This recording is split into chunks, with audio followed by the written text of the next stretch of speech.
Done अगर लिखना है ना तो तुम F dot D R vector लिखोगे। क्या लिखोगे? एफ डॉट तुम क्या लिखोगे? डी आर वेक्टर लिखोगे। सर ये डी आर क्या है? ठीक है, ये डी आर क्या है? तो अच्छे से इधर पे आ जाओ समझने के लिए। ठीक है, अच्छे से इधर पे समझने के लिए आ जाओ कि आर का मतलब होता है, आर वेक्टर मतलब होता है पोजीशन वेक्टर। क्या होता है? Position vector. ठीक है, पोजीशन वेक्टर। और मैथ्स में तुम्हें पता है कि पोजीशन वेक्टर अगर किसी भी इसका अगर डिस्प्लेसमेंट नीचे की तरह होगा तो इसका डिस्प्लेसमेंट कितना होगा? तो s equal to U T plus half a t square. Initially पूरा रेस्ट में था सब, तो एस इक्वल टू यू तो तुम्हारा 0 हो गया, इनिशियली अगर रेस्ट में था तो हाफ ए अगर देखोगे इसका g/7 आया है और टाइम अगर देखोगे तो 1 स्क्वायर, तो ये आ जाएगा g/14। कितना आ जाएगा? तो बच्चों आज लेक्चर नंबर 2 में हम लोग पढ़ने जा रहे हैं work done by variable force. Variable force के लिए कैसे वर्क निकालना है, तो इसके लिए हमें इंटीग्रेशन करना जरूरी है और साथ साथ में हम लोग देखेंगे कि ग्राफिकल अगर तुम्हारा कोई भी क्वेश्चन आ गया तो उसको कैसे डेवलप करना है, उधर से कैसे वर्क डन निकालना है। जैसे फोर्स वर्सेस डिस्प्लेसमेंट अगर ग्राफ दिया हुआ है तो उधर से कैसे वर्क डन हम लोग निकाल सकते हैं। तो इसका जो डायरेक्ट लिंक है वो इंटीग्रेशन के साथ ही लिंक है, that is integration of F D x cos theta. अगर तुम्हें पता है वो होता है तुम्हारा वर्क डन। हम लोग आज ये समझने वाले हैं कि वेरिएबल फोर्स से कैसे वर्क डन निकालना है। लास्ट लेक्चर अगर तुम देख के आ रहे हो तो तुम्हें पता होगा कि कांस्टेंट फोर्स के लिए वर्क डन मैंने तुम्हें निकालना सिखा दिया था, जिसमें ग्रेविटेशनल फोर्स और तुम्हारा फ्रिक्शनल फोर्स दोनों के बारे में हम लोग ने बात कर लिया था। स्टैटिक फोर्स के लिए अगर तुम देखोगे, स्टैटिक तुम्हारा फ्रिक्शन के लिए अगर तुम देखोगे तो तुम्हारा वो पॉजिटिव भी हो सकता था, नेगेटिव भी हो सकता था। लेकिन काइनेटिक अगर तुम देखोगे तो काइनेटिक हमेशा नेगेटिव होता है उसका वर्क डन। ठीक है, static work done, static friction के लिए जो वर्क डन होता है वो पॉजिटिव भी हो सकता है और वो नेगेटिव भी हो सकता है, लेकिन काइनेटिक के लिए जो वर्क डन होता है वो हमेशा नेगेटिव होता है। इतना मैंने तुम्हें समझा दिया था। और मैंने ये भी तुम्हें समझा दिया था कि वर्क डन जो है, वर्क डन एक फ्रेम डिपेंडेंस, मतलब फ्रेम अगर चेंज होगा तो वर्क डन क्या होगा? चेंज हो जाएगा। मतलब work done depends on frame of reference. Frame of reference change होगा तो वर्क का वैल्यू भी क्या हो जाएगा? चेंज हो जाएगा। अलग अलग वर्क हो सकता है कि तुम्हारे रेस्पेक्ट में वो पॉजिटिव वर्क हो रहा है बट मेरे रेस्पेक्ट में वो नेगेटिव वर्क हो रहा है। इसलिए एक्चुअली हम लोग किसी भी वर्क को ऐसे पॉजिटिव नेगेटिव नहीं बोल सकते। लेकिन लास्ट लेक्चर में मैंने तुम्हें समझाया था कि अगर हम लोग ग्राउंड से देख रहे हैं सबको, ठीक है, इधर पे फ्रेम मैंने लास्ट लेक्चर में ग्राउंड का फ्रेम लिया था, इसके लिए सबका आंसर मैंने जो भी निकाला था पॉजिटिव नेगेटिव लगा के मैंने निकाला था, but with respect to ground मैंने निकाला था। लेकिन अगर फ्रेम चेंज हुआ तो तुम्हारा पॉजिटिव नेगेटिव में चेंज हो सकता है। ठीक है, वर्क का वैल्यू भी चेंज हो सकता है, क्योंकि वर्क में फोर्स इनटू डिस्प्लेसमेंट, कौन सा डिस्प्लेसमेंट लेना है? Displacement of point of application of force in the direction of force अगर तुम लोगे तो ये जो डिस्प्लेसमेंट है वो तुम्हारा फ्रेम क्या है? फ्रेम डिपेंडेंट है। बट जो फोर्स है वो फ्रेम डिपेंडेंट नहीं है, बट तुम्हारा डिस्प्लेसमेंट फ्रेम डिपेंडेंट है। तो इसके वजह से तुम्हारा वर्क क्या हो जाता है? फ्रेम डिपेंडेंट हो जाता है। तो चलो बच्चों स्टार्ट करते हैं आज की लेक्चर, जहां पे वेरिएबल फोर्सेस के बारे में हमें पढ़ना है। With given that last lecture में जो हम लोग ने फ्रिक्शन का जो हम लोग ने थ्योरी पढ़ा था उसका कुछ क्वेश्चंस पहले कर लेते हैं। देखो ये तुम्हारा एंट्रेंस का ही है, ये नीट का है। 300 joule of work is done in sliding a 2 kg block up an inclined plane of height 10 meter. Work done against friction is, हमें चाहिए फ्रिक्शन के अगेंस्ट कितना वर्क डन हुआ है। ठीक है, तो एक ब्लॉक दिया गया है, ये ब्लॉक दिया गया है, इस ब्लॉक में ये इंक्लाइंड है और इस इंक्लाइंड में ये ब्लॉक है। ठीक है, जिसका 2 kg का क्या है? मास है, मतलब 2g। इसके नीचे हमारा ग्रेविटेशनल फोर्स 20 न्यूटन ग्रेविटेशनल लगेगा। इसको क्या करना है तुम्हें? तो तुम्हें ऊपर तक लाना है। ठीक है, इसको इधर से तुम्हें इधर लाना है। ठीक है, ऐसे करके इसको डिस्प्लेस करा के तुम्हें क्या करना है? हाईएस्ट पॉइंट तक लेट से इसको लाना है, जिसका हाइट दिया हुआ है, हाइट इसका दिया हुआ है 10 मीटर। हाइट कितना है? 10 मीटर है हाइट। ठीक है, हाइट है 10 मीटर। हमें ये बता के दिया है कि 300 जूल ऑफ वर्क हमें चाहिए। टोटल वर्क हमें कितना चाहिए? टोटल वर्क हमें दिया हुआ है, टोटल 300 वर्क हमें करना चाहिए अगेंस्ट फ्रिक्शन। क्या हमें यही तो नहीं, टोटल इतना चाहिए वर्क डन अगेंस्ट फ्रिक्शन हमें चाहिए। हमें टोटल वर्क डन दिया हुआ है 300 जूल। टोटल वर्क हमें कितना दिया हुआ है? 300 जूल दिया हुआ। ठीक है, अभी टोटल वर्क में अगर तुम देखोगे, टोटल वर्क डन में इधर पे 2 वर्क डन आएगा, दैट इज ग्रेविटी के वजह से जो वर्क डन हो रहा है, इधर पे ग्रेविटी के वजह से जो वर्क हो रहा है और साथ में इधर पे फ्रिक्शन भी तो है, तो फ्रिक्शन के लिए जो इधर पे वर्क हो रहा है, इधर पे दो ही वर्क हो रहा है, दैट इज मतलब दो ही तुम्हारा फोर्स है। एक्चुअली नॉर्मल भी इधर पे एक फोर्स है, बट नॉर्मल के लिए देखो, इधर पे नॉर्मल अगर देखोगे तो इस तरफ लगने वाला है, हर एक पॉइंट में नॉर्मल इस तरफ लगेगा और तुम्हारा डिस्प्लेसमेंट इस तरफ होगा, ठीक है। तो नॉर्मल और डिस्प्लेसमेंट के बीच में जो एंगल होगा ना, वो थीटा कितना बन जाएगा, 90 बन जाएगा, जिसके वजह से work done due to normal कितना हो जाएगा, 0 हो जाएगा। इसलिए मैं इधर पे नॉर्मल नहीं लिख रहा हूँ, ठीक है।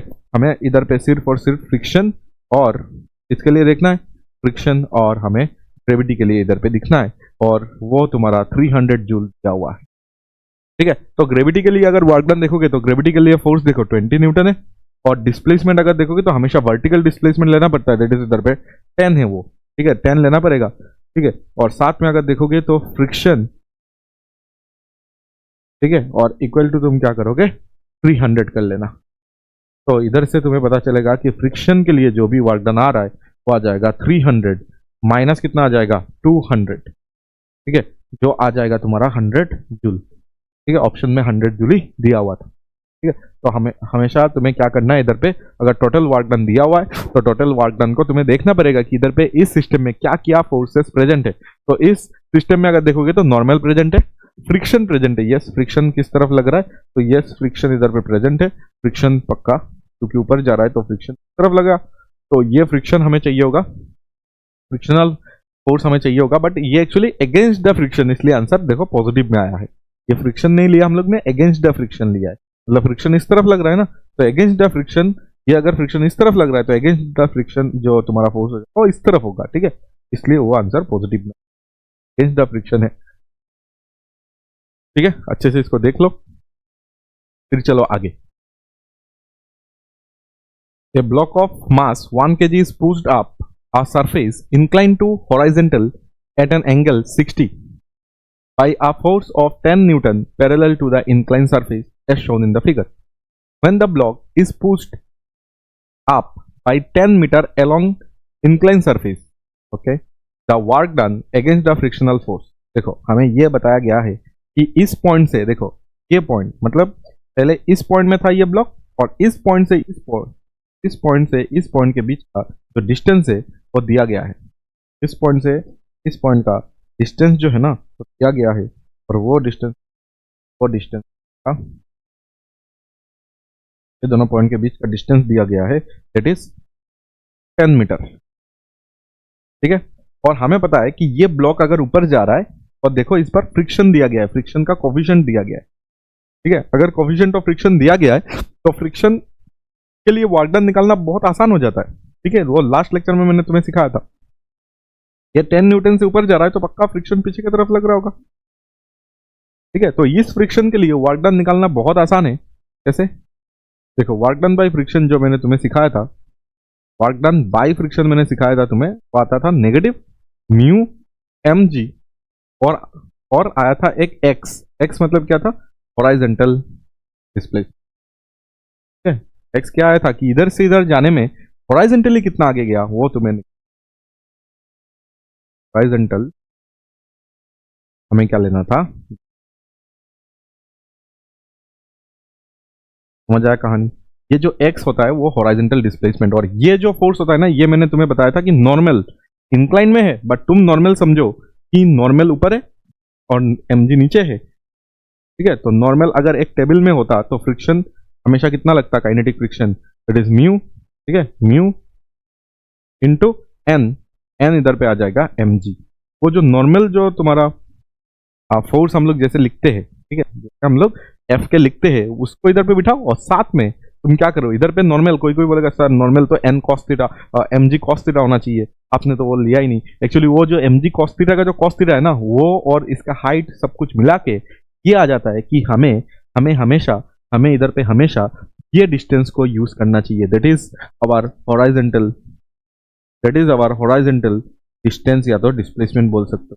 ये डिस्प्लेसमेंट आ जाता है जब हम लोग इसको प्रूव करते हैं, तो हमें ये पता चलता है कि हमें एक्चुअली ये डिस्टेंस लेना है, हमें एक्चुअली क्या लेना है, ये डिस्प्लेसमेंट लेने से हो जाता है, ठीक है। इसको मैं एक्स मानता हूँ कि इस पॉइंट से इस पॉइंट में जा रहे, तो फ्रिक्शन के लिए वर्क डन अगर निकालना है तो कितना हॉराइजॉन्टली तुम आगे गए वो देख लो, ठीक है। तो इसलिए इधर पे हमें एक्चुअली फ्रिक्शन के लिए नहीं निकालना है, हमें क्या निकालना है, एगेंस्ट हमें क्या निकालना है, एगेंस्ट फ्रिक्शन निकालना है। तो एगेंस्ट अगर फ्रिक्शन निकालोगे तो यही आएगा, बट ये क्या हो जाएगा, एगेंस्ट अगर निकालोगे तो क्या हो जाएगा, ये प्लस में आ जाएगा। बस एगेंस्ट फ्रिक्शन अगर निकालोगे तो जो भी आंसर है क्या हो जाएगा, पॉजिटिव में आ जाएगा। और कितना आ जाएगा, म्यू एम जी और इंटू क्या आ जाएगा, म्यू एम जी और इंटू क्या आ जाएगा, एक्स आ जाएगा। इस x का वैल्यू निकाल सकते हैं क्या, यस निकाल सकते हैं। क्यों, क्योंकि हमें ये दिया गया है ना, ये दिया गया है 10 और ये 60 है, तो 10 का इस तरफ क्या आएगा, 10 cos 60 क्या आ जाएगा, 10 cos 60 हो जाएगा तुम्हारा x का वैल्यू। ठीक है, 10 देखो ये 10 है, ये 10 है और इस तरफ ये अगर 10 है तो इस तरफ ये डिस्टेंस आ जाएगा 10 cos 60। तो 10 इंटू cos 60 इज हाफ, तो x का वैल्यू जो आ जाएगा वो आ जाएगा 5 metre.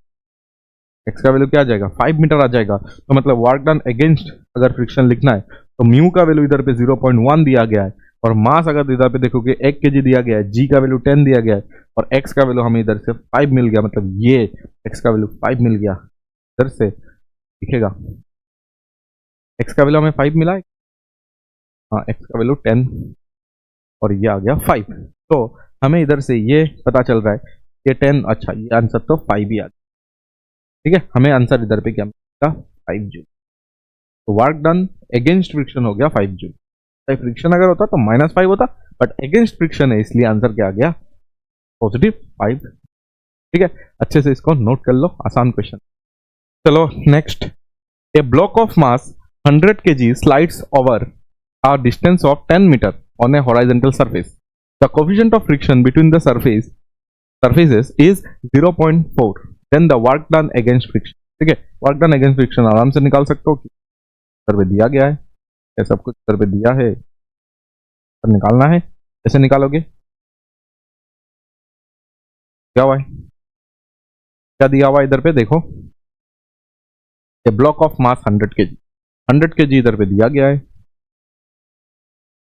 Slides over a distance of 10 metre, इधर से 10 मीटर आगे वो थे on a horizontal surface. If the coefficient of friction between the surfaces के बीच में जो कोफिशिएंट है वो 0.4 दिया गया है।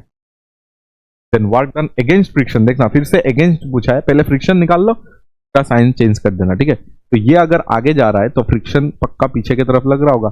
ठीक है, ये मूविंग है इसलिए काइनेटिक फ्रिक्शन लग रहा होगा, तो काइनेटिक फ्रिक्शन नेगेटिव में ही आता है हमेशा। कितना आता है, म्यू एन तुम्हारा फोर्स हो जाता है और डिस्प्लेसमेंट इधर पे देखो एक्स दिया हुआ है।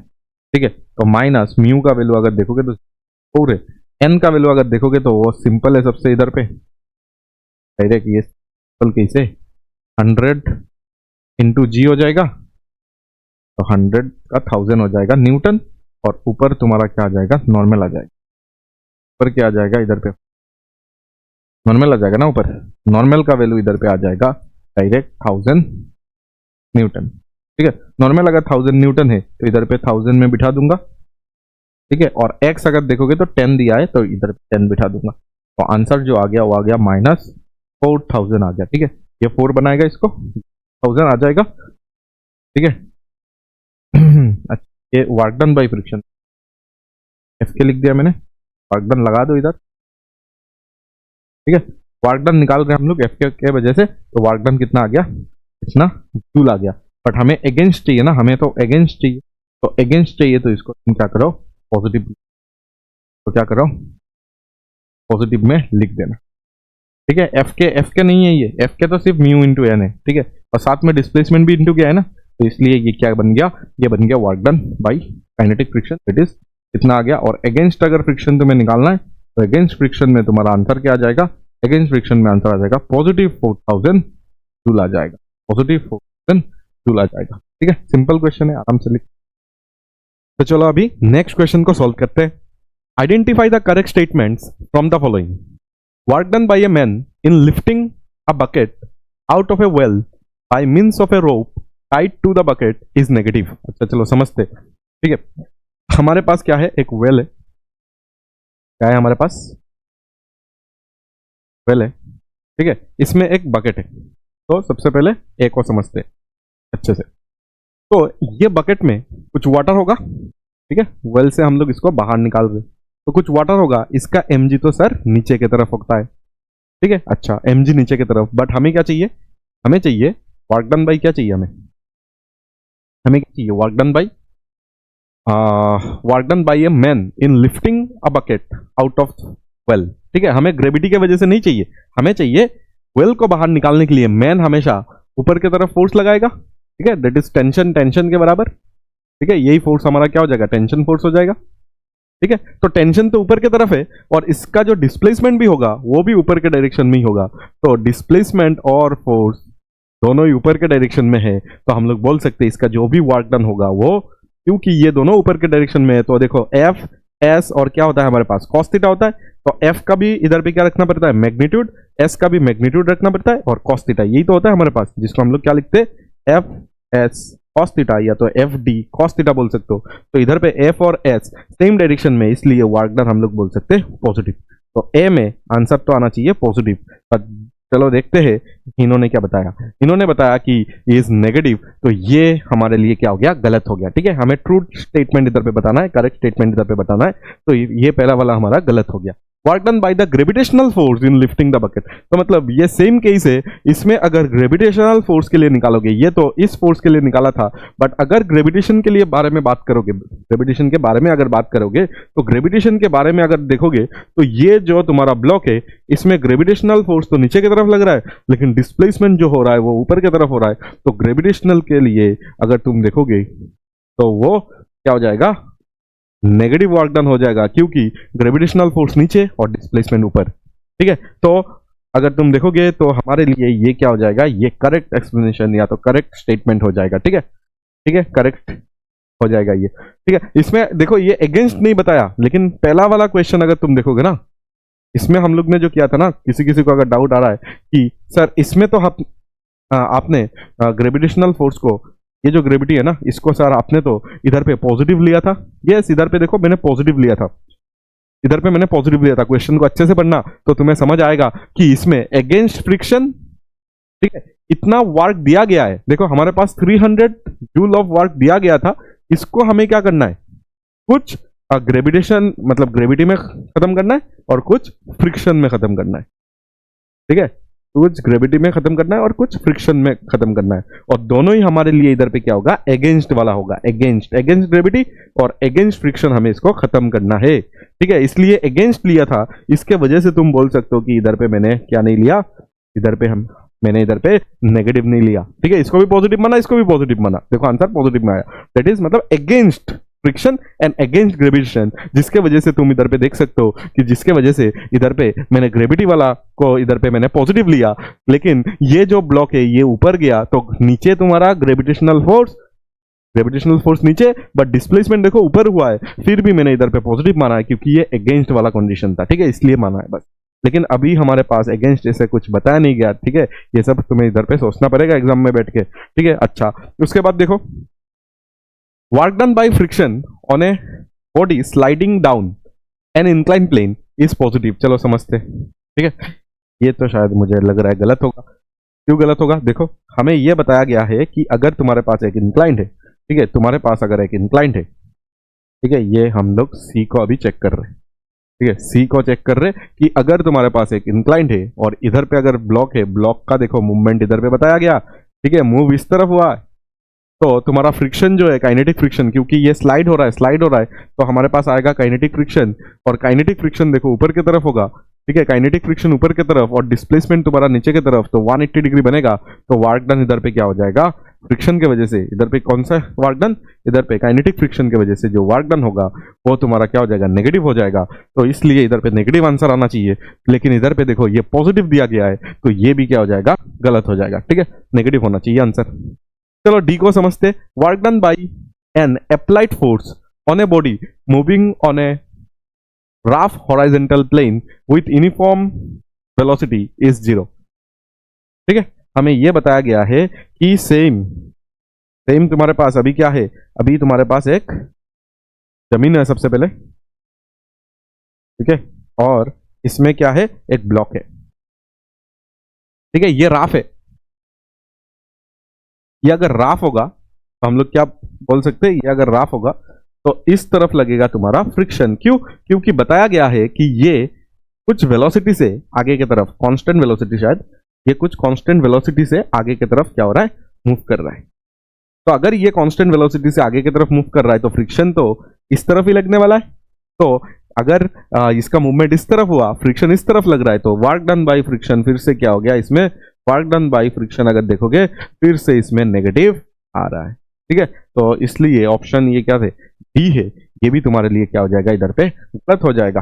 ये भी क्या हो जाएगा तुम्हारे लिए, गलत हो जाएगा, क्योंकि इधर पे ये 0 बताया है लेकिन आंसर क्या होना चाहिए था, नेगेटिव होना चाहिए था, इसलिए ये क्या हो जाएगा, गलत हो जाएगा। ठीक है, work done by the air resistance on an oscillating pendulum is negative. ठीक है, तो अगर ऑसिलेशन हो रहा है पेंडुलम का, ठीक है, ये तो सिंपल कहानी है कि अगर इधर पे पेंडुलम है, इधर पे अगर पेंडुलम है, ठीक है, ये अगर पेंडुलम है और ये अगर ऑसिलेट हो रहा है ऐसे, ठीक है, तो ये पेंडुलम जब इधर आएगा ना, तब ऑसिलेशन का लेट्स से डायरेक्शन इस तरफ है, ठीक है, वेलोसिटी इसका डायरेक्शन इस तरफ है, बट इसमें रेजिस्टिव फोर्स देखो पीछे की तरफ लगेगा। मतलब इसका जो एयर फ्रिक्शन होगा, इसका जो एयर फ्रिक्शन होगा उसको एफ आर अगर नाम दूं मैं, इसका जो एयर फ्रिक्शन होगा उसको अगर मैंने एफ आर नाम दिया, कितना नाम दिया, एफ आर, एफ रेजिस्टिव, तो एफ रेजिस्टिव इस तरफ, मोशन इस तरफ, तो वर्क डन जो भी आएगा वो नेगेटिव में आना चाहिए। ठीक है, आंसर क्या आना चाहिए, नेगेटिव में आना चाहिए। चलो देख लेते, इधर पे देखो, अच्छा नेगेटिव में ही बताया गया है, इसलिए क्या हो जाएगा, ये भी ये तुम्हारा करेक्ट हो जाएगा। ठीक है, तो तुम अगर देखोगे तो हमारे पास बी और ई इधर पे आंसर क्या आ जाएगा, करेक्ट आंसर इधर पे आ जाएगा बी एंड ई ओनली। ठीक है, बाकी इधर पे करेक्ट नहीं होगा, क्या हो जाएगा, बी एंड ई ओनली हो जाएगा आंसर। ठीक है, तो सिंपल क्वेश्चन था, लेकिन तुम्हें इधर पे चेक करना पड़ेगा हर एक चीजों को। ठीक है, हर एक चीज अगर इधर पे तुम चेक करोगे तो तुम्हारा आंसर बी और ई आने वाला है।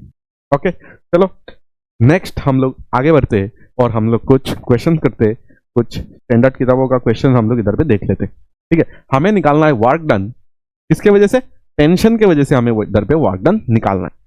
ठीक है, तो सबसे पहले हमें इधर पे देखो, ये तुम्हारा क्या दिया हुआ है, 2 सेकंड, आफ्टर 2 सेकंड, 2 सेकंड बाद हमें निकालना है। ठीक है, अच्छा, तो इधर पे देखना, ये एक क्या दिया हुआ है, ये एक पुलिस सिस्टम दिया हुआ है, ये तुम्हें तो पता ही है। ठीक है, तो सबसे पहले अगर देखोगे तो इसमें आएगा तुम्हारा 5G, इसमें आएगा T। ठीक है, वही टेंशन इधर पे, सेम टेंशन इसमें लगेगा, क्यों, क्योंकि पुली को इतना ही टेंशन इधर पे मिलेगा और इस पुली को उतना ही टेंशन इधर पे मिलेगा। ठीक है, और इधर पे भी तुम्हारा क्या आ जाएगा, ये तुम्हारा एक क्या आएगा, 10G नीचे की तरफ आएगा और इधर पे एक टेंशन T ऊपर आ रहा है। ठीक है, अभी इक्वेशन लिख के तुम क्या कर सकते हो, एक्सेलरेशन निकाल सकते हो इसका। ठीक है, पूरा सिस्टम का एक्सेलरेशन तुम अगर डायरेक्ट, तुम्हें अगर फॉर्मूला पता है तो डायरेक्ट निकाल लो, अगर फॉर्मूला नहीं पता है, देखो फॉर्मूला मुझे पता है कि मैंने तुम्हें सिखाया था, that is m2 minus m1g divided by m1 plus m2, यही तो था फॉर्मूला हमारे लिए। ठीक है, तो इसमें देखो m2 कितना दिया हुआ है 10, तो 10 माइनस और m1 दिया है 5 into g divided by 10 plus 5, that will be 15, ऊपर आएगा 5G, नीचे आएगा 15, तो ये हो जाएगा तुम्हारा G/3 हो जाएगा आंसर। क्या आ जाएगा, G/3 हो जाएगा आंसर। ठीक है, G/3 होगा उसका एक्सेलरेशन, बट एक्सेलरेशन क्यों चाहिए, एक्सेलरेशन चाहिए होगा, देखना अभी। ठीक है, जैसे कि अगर इसका देखोगे, इसका वेट ज्यादा है तो मतलब इसमें तुम्हारा एक्सेलरेशन नीचे की तरफ होगा, और इसका वेट कम है मतलब ये ऊपर की तरफ एक्सेलरेशन ऐसे ऊपर जाएगा। एक्सेलरेशन चाहिए होगा हमें, क्योंकि वर्क डन निकालना है तो डिस्प्लेसमेंट निकालना पड़ेगा 2 सेकंड का। ठीक है, हम चलो इधर पे सबसे पहले क्या करते हैं, 10 kg का ही निकालते हैं। ठीक है, 10 kg ब्लॉक में टेंशन का हम लोग निकालेंगे। ठीक है, टेंशन का वर्क डन निकालेंगे 10 kg में। पूरा अगर देखेंगे तो चलो देखते हैं कि कितना आता है। देखो एनालिसिस अभी इधर पे करेंगे, पहले ये मुझे बता दो कि 10 kg में कितना वर्क डन हुआ। अच्छा, 10 kg में टेंशन तो चाहिए होगा, क्योंकि हमें बाई टेंशन फोर्स हमें इधर पे निकालना है, बाई टेंशन निकालना है। तो टेंशन इधर पे कितना आ रहा है, तो टेंशन का जो तुम्हारा फॉर्मूला था वो भी तुम्हें अगर याद है 2m1, नहीं तो तुम इधर से इक्वेशन बना के तुम इसको आराम से सॉल्व कर सकते हो। ठीक है, इक्वेशन बनाना तो आता है तुम्हें, 2m1 m2 divided by m1 plus m2 into g, ये था कि नहीं, ये तो था।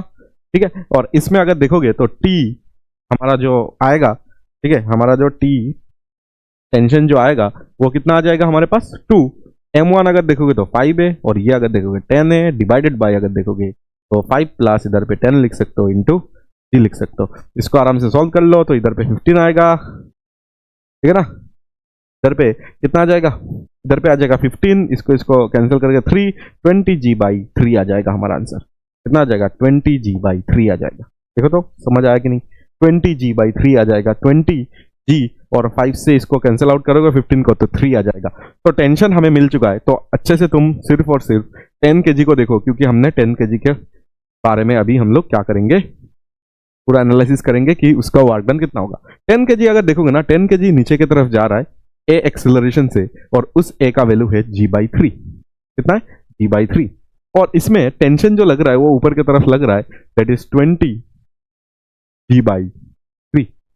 कितना लग रहा है, 20g/3 लग रहा है। ठीक है, 20g/3 अगर देखोगे तो टेंशन का वैल्यू है, और एक्सेलरेशन देखो नीचे की तरफ है। और हमें क्या करना है, हमें 2 सेकंड के लिए, क्या, हाँ 2 सेकंड के लिए टेंशन का, देखो इधर पे ग्रेविटी का कोई इधर पे कहानी नहीं है, ग्रेविटी के वजह से नहीं, हमें टेंशन की वजह से निकालना है। इसके वजह से ये देखना, ये एक्सेलरेशन नीचे की तरफ है ना, तो ये धीमे धीमे वो नीचे आएगा। तो 2 सेकंड में वो कितना नीचे आया वो हमें निकालना है। 2 सेकंड में ये कितना नीचे आया वो हमें निकालना है। एक्सेलरेशन दिया हुआ है, तो ये डिस्प्लेसमेंट अगर हमें निकालना है तो एस इक्वल टू, हम लोग इधर पे देखो, ये जो एक्सेलरेशन है ये कांस्टेंट है, और कांस्टेंट अगर एक्सेलरेशन होता है तो हम लोग क्या कर सकते हैं, न्यूटन के इक्वेशन लगा सकते हैं, that is half a t square, इधर पे लगा लो, तो एस हमें डिस्प्लेसमेंट हमें मिल जाएगा, दैट इज यू। इनिशियली ये सब रेस्ट में था, इनिशियली पूरा सिस्टम इधर पे सोचो रेस्ट में था, तो इनिशियली अगर ये रेस्ट में था तो डायरेक्ट हम लोग हाफ ए टी स्क्वायर लगा लेंगे। तो हाफ ए कितना आया था हमारा, g/3, और टी स्क्वायर अगर देखोगे तो 4 आ जाएगा, क्योंकि टाइम हमारा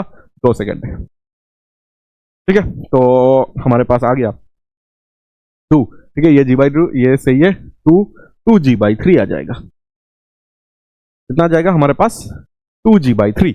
टेंशन देखो ऊपर लग रहा है, और ये देखो नीचे की तरफ है। टेंशन देखो ऊपर की तरफ लग रहा है, और डिस्प्लेसमेंट देखो नीचे की तरफ है। इसलिए वर्क डन अगर इधर पे हमें निकालना है, तो वर्क डन का जो वैल्यू आ जाएगा वो आ जाएगा तुम्हारा Fs cos थीटा। ठीक है, सिंपल है, आराम से Fs cos थीटा लगा सकते हैं इधर पे। F मतलब इधर पे हमारा टेंशन है, और S मतलब S है, और एंगल अगर देखोगे दोनों के बीच में वो है 180, मतलब नेगेटिव वर्क होगा हमारा। और नेगेटिव टी का वैल्यू मुझे बता दो, 20g/3। कितना, 20g/3। और डिस्प्लेसमेंट मुझे बता दो, तो डिस्प्लेसमेंट आ रहा है 2g/3 आ रहा है। ठीक है, इन दोनों को अगर सॉल्व करोगे तो तुम्हारे पास आ जाएगा, ये तुम्हारा आ जाएगा 40g² माइनस 40g²/9। ठीक है, ये आ गया तुम्हारा work done by tension for 10 kg। ठीक है, आई होप तुम्हें इधर पे समझ आ गया होगा कैसे इसको हमें सॉल्व करना है। ठीक है, उसी तरह तुम 5 kg के लिए भी कर सकते हो। ठीक है, 5 kg के लिए क्या हो जाएगा, 5 kg के लिए क्या हो जाएगा, देखो ये 2 सेकंड में ये जितना नीचे गया उतना ही ऊपर ये भी गया होगा। ठीक है, उतना ऊपर ये गया होगा 2 सेकंड में, उतना ऊपर ये गया होगा, और ये जो डिस्प्लेसमेंट है वो तुम्हें अभी पता चल गया। ठीक है, इसने 2 सेकंड में जितना नीचे गया उतना ही तो ये ऊपर जाएगा ना, ये तो कांस्टेंट है इधर पे। ठीक है, ये जो डिस्प्लेसमेंट है वो हमें पता है, दैट इज वो डिस्प्लेसमेंट 2g/3। कितना पता है हमें, 2g/3। ये डिस्प्लेसमेंट हमें पता है 2g/3। ठीक है, तो अगर 5 kg के लिए तुम वर्क डन निकालोगे, 5 kg के जो टेंशन है, टेंशन के लिए अगर वर्क डन निकालोगे तो माइनस में आएगा, माइनस टेंशन और साथ में क्या आ जाएगा, डिस्प्लेसमेंट। माइनस क्यों, क्योंकि cos 180 डिग्री बनेगा, तो माइनस टेंशन का वैल्यू अगर याद है दैट इज 20g/3, और डिस्प्लेसमेंट अगर याद है तो 2g/3। तो अच्छे से अगर देखोगे तो आंसर, अच्छा इधर पे प्लस आएगा, क्यों, क्योंकि टेंशन भी ऊपर डिस्प्लेसमेंट भी ऊपर है, सॉरी इधर पे एंगल जो आएगा वो 0 डिग्री आएगा, 180 नहीं आएगा। ठीक है, तो प्लस, और अगर तुम देखोगे तो ये आ जाएगा 40g²/9 आ जाएगा। ठीक है, तो अच्छे से तुम इधर पे देख लो कि जो भी आंसर आया है ये वर्क डन बाय टेंशन ही आया है। तो पूरा सिस्टम में अगर देखोगे तो टेंशन के लिए 2 वर्क डन आया है, एक आया है पॉजिटिव में और एक आया है नेगेटिव में। तो इसके वजह से तुम बोल सकते हो कि टोटल वर्क डन क्या हो जाएगा, टोटल वर्क डन इधर पे 0 हो जाएगा। टेंशन, इस पूरा सिस्टम के लिए टेंशन एक इंटरनल फोर्स जैसा इधर पे वेव करेगा, और इंटरनल फोर्स के लिए इधर पे क्या हो जाएगा तुम्हारा एक्शन और रिएक्शन, इसका क्या हो जाएगा, एक्शन और रिएक्शन पेयर के लिए जो तुम्हारा टोटल वर्क डन होगा वो 0 हो जाएगा। ठीक है, तो इधर पे टोटल एक्शन और रिएक्शन पेयर के लिए, एक्शन एंड रिएक्शन पेयर के लिए वर्क डन कितना हो जाएगा, 0 हो जाएगा।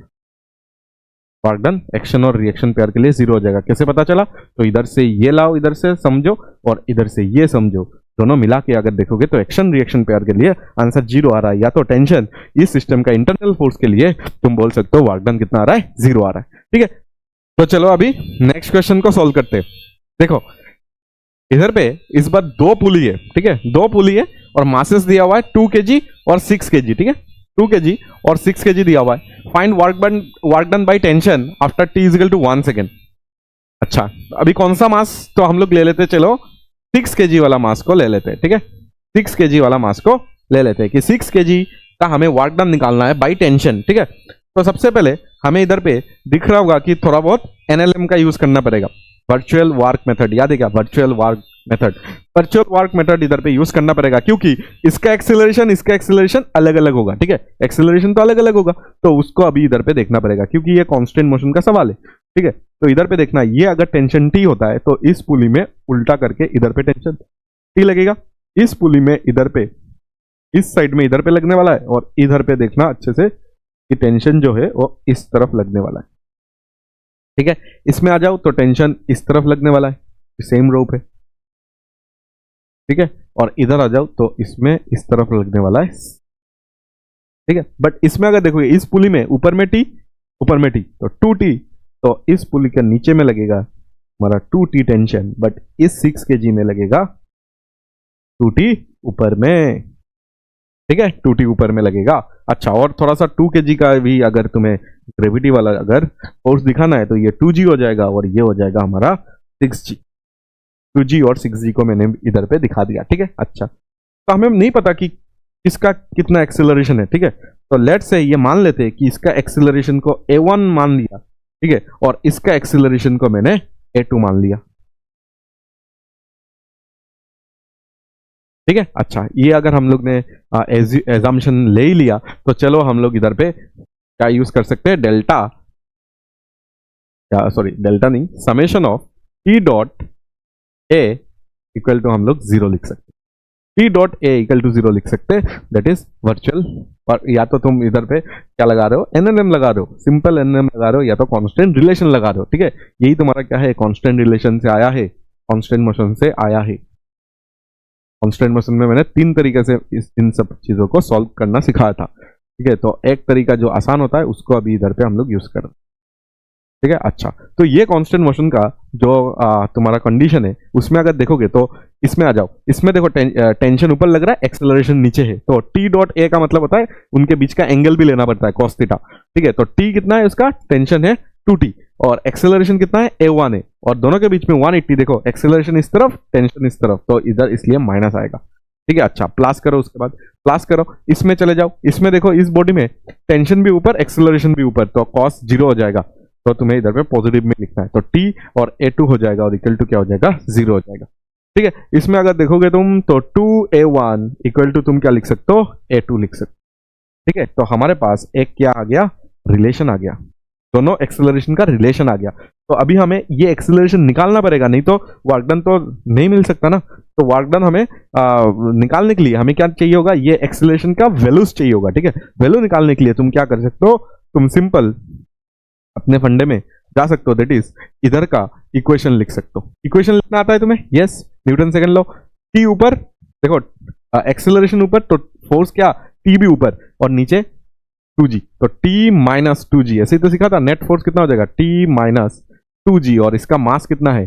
2, और एक्सेलरेशन कितना है? a1। ठीक है, तो t minus 2g equal to क्या हो जाएगा? a1 नहीं है, a2 है, 2 मास इंटू एक्सेलरेशन a2। ठीक है, इसमें आ जाओ, इसका इक्वेशन क्या लिखोगे? ये इक्वेशन नंबर 1 हो गया। ठीक है, इसका इक्वेशन क्या लिखोगे? इसका इक्वेशन क्या लिखोगे वो बता दो।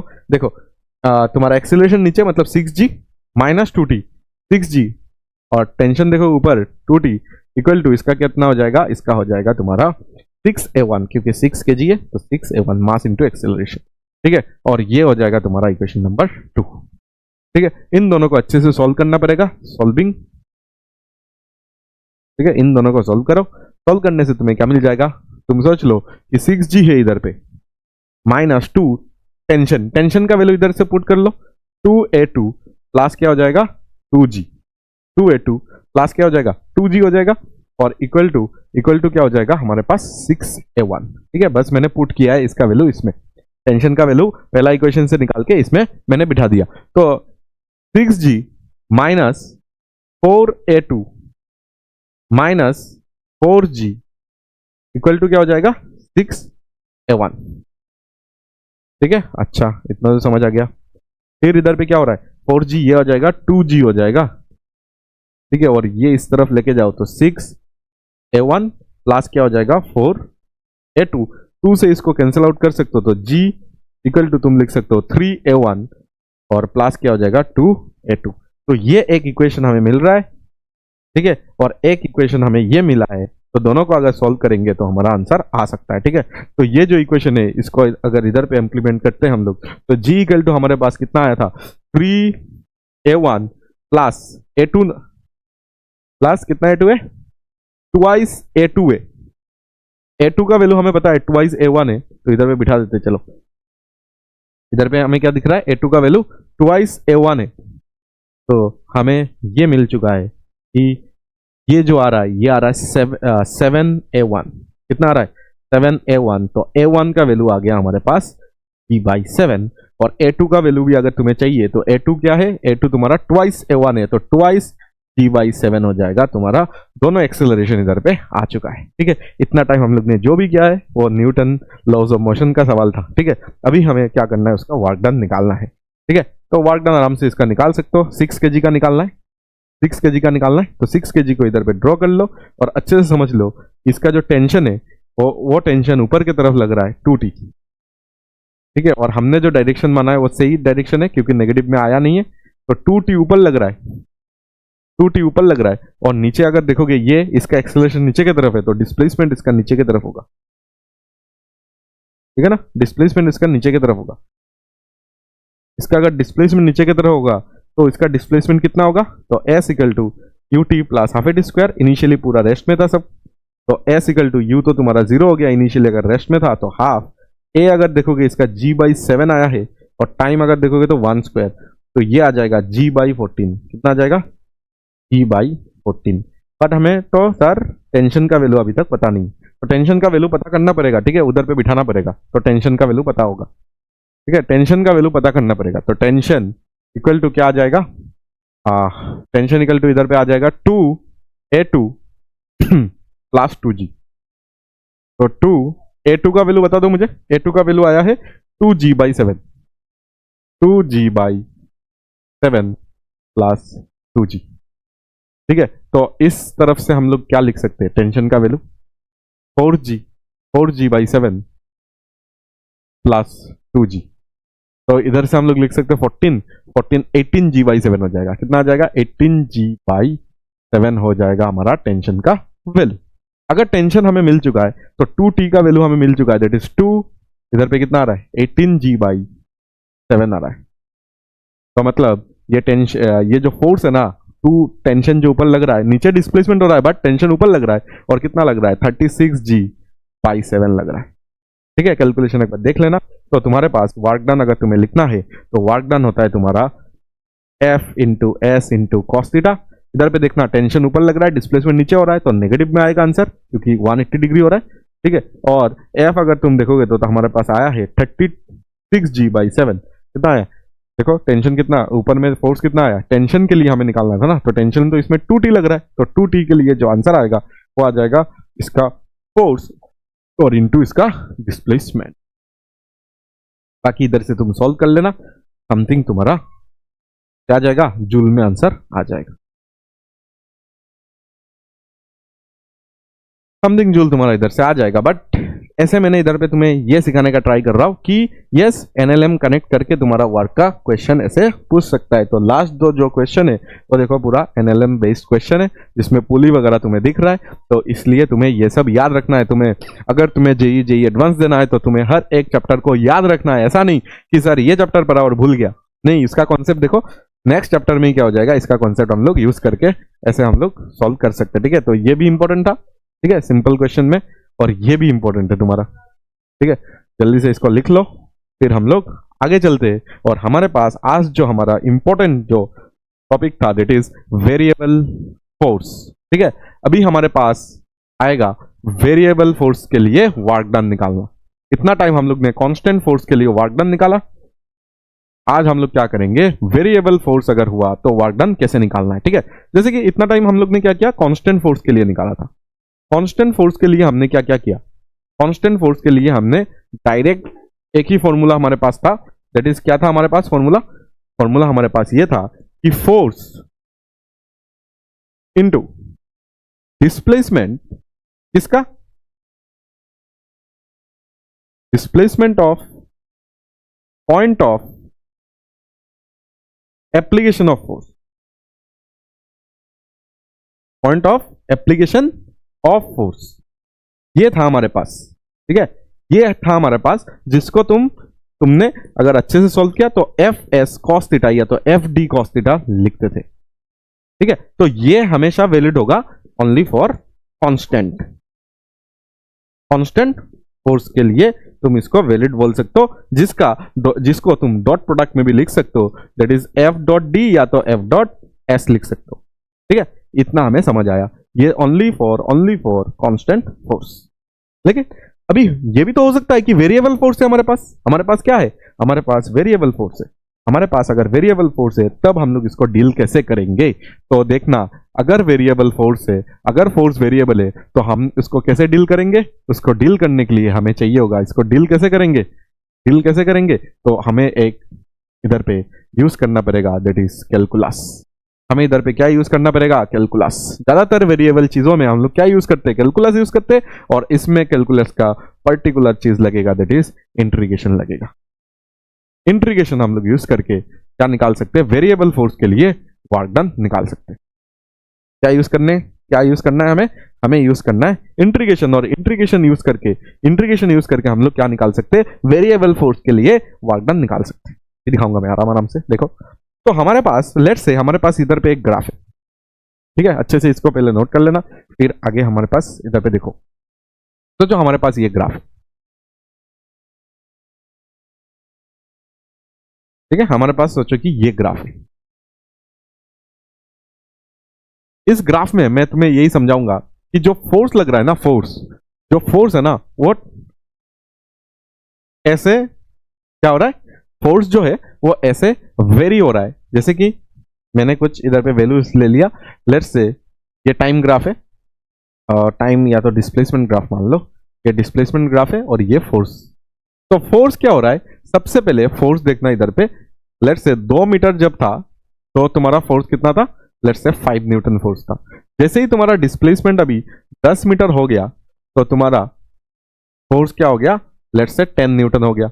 उसी तरह जैसे जैसे तुम्हारा डिस्प्लेसमेंट चेंज हो रहा है, देखो, जैसे जैसे तुम्हारा डिस्प्लेसमेंट चेंज हो रहा है वैसे वैसे, मतलब एक ऑब्जेक्ट है, वो ऑब्जेक्ट का जैसे जैसे तुम्हारा डिस्प्लेसमेंट चेंज हो रहा है वैसे वैसे तुम्हारा क्या हो रहा है, उसका फोर्स इधर पे चेंज हो रहा है। क्या तुम्हें इधर पे समझ आ रहा है कि ये जो कंडीशन है ये तुम्हारा वेरिएबल फोर्स का कंडीशन है।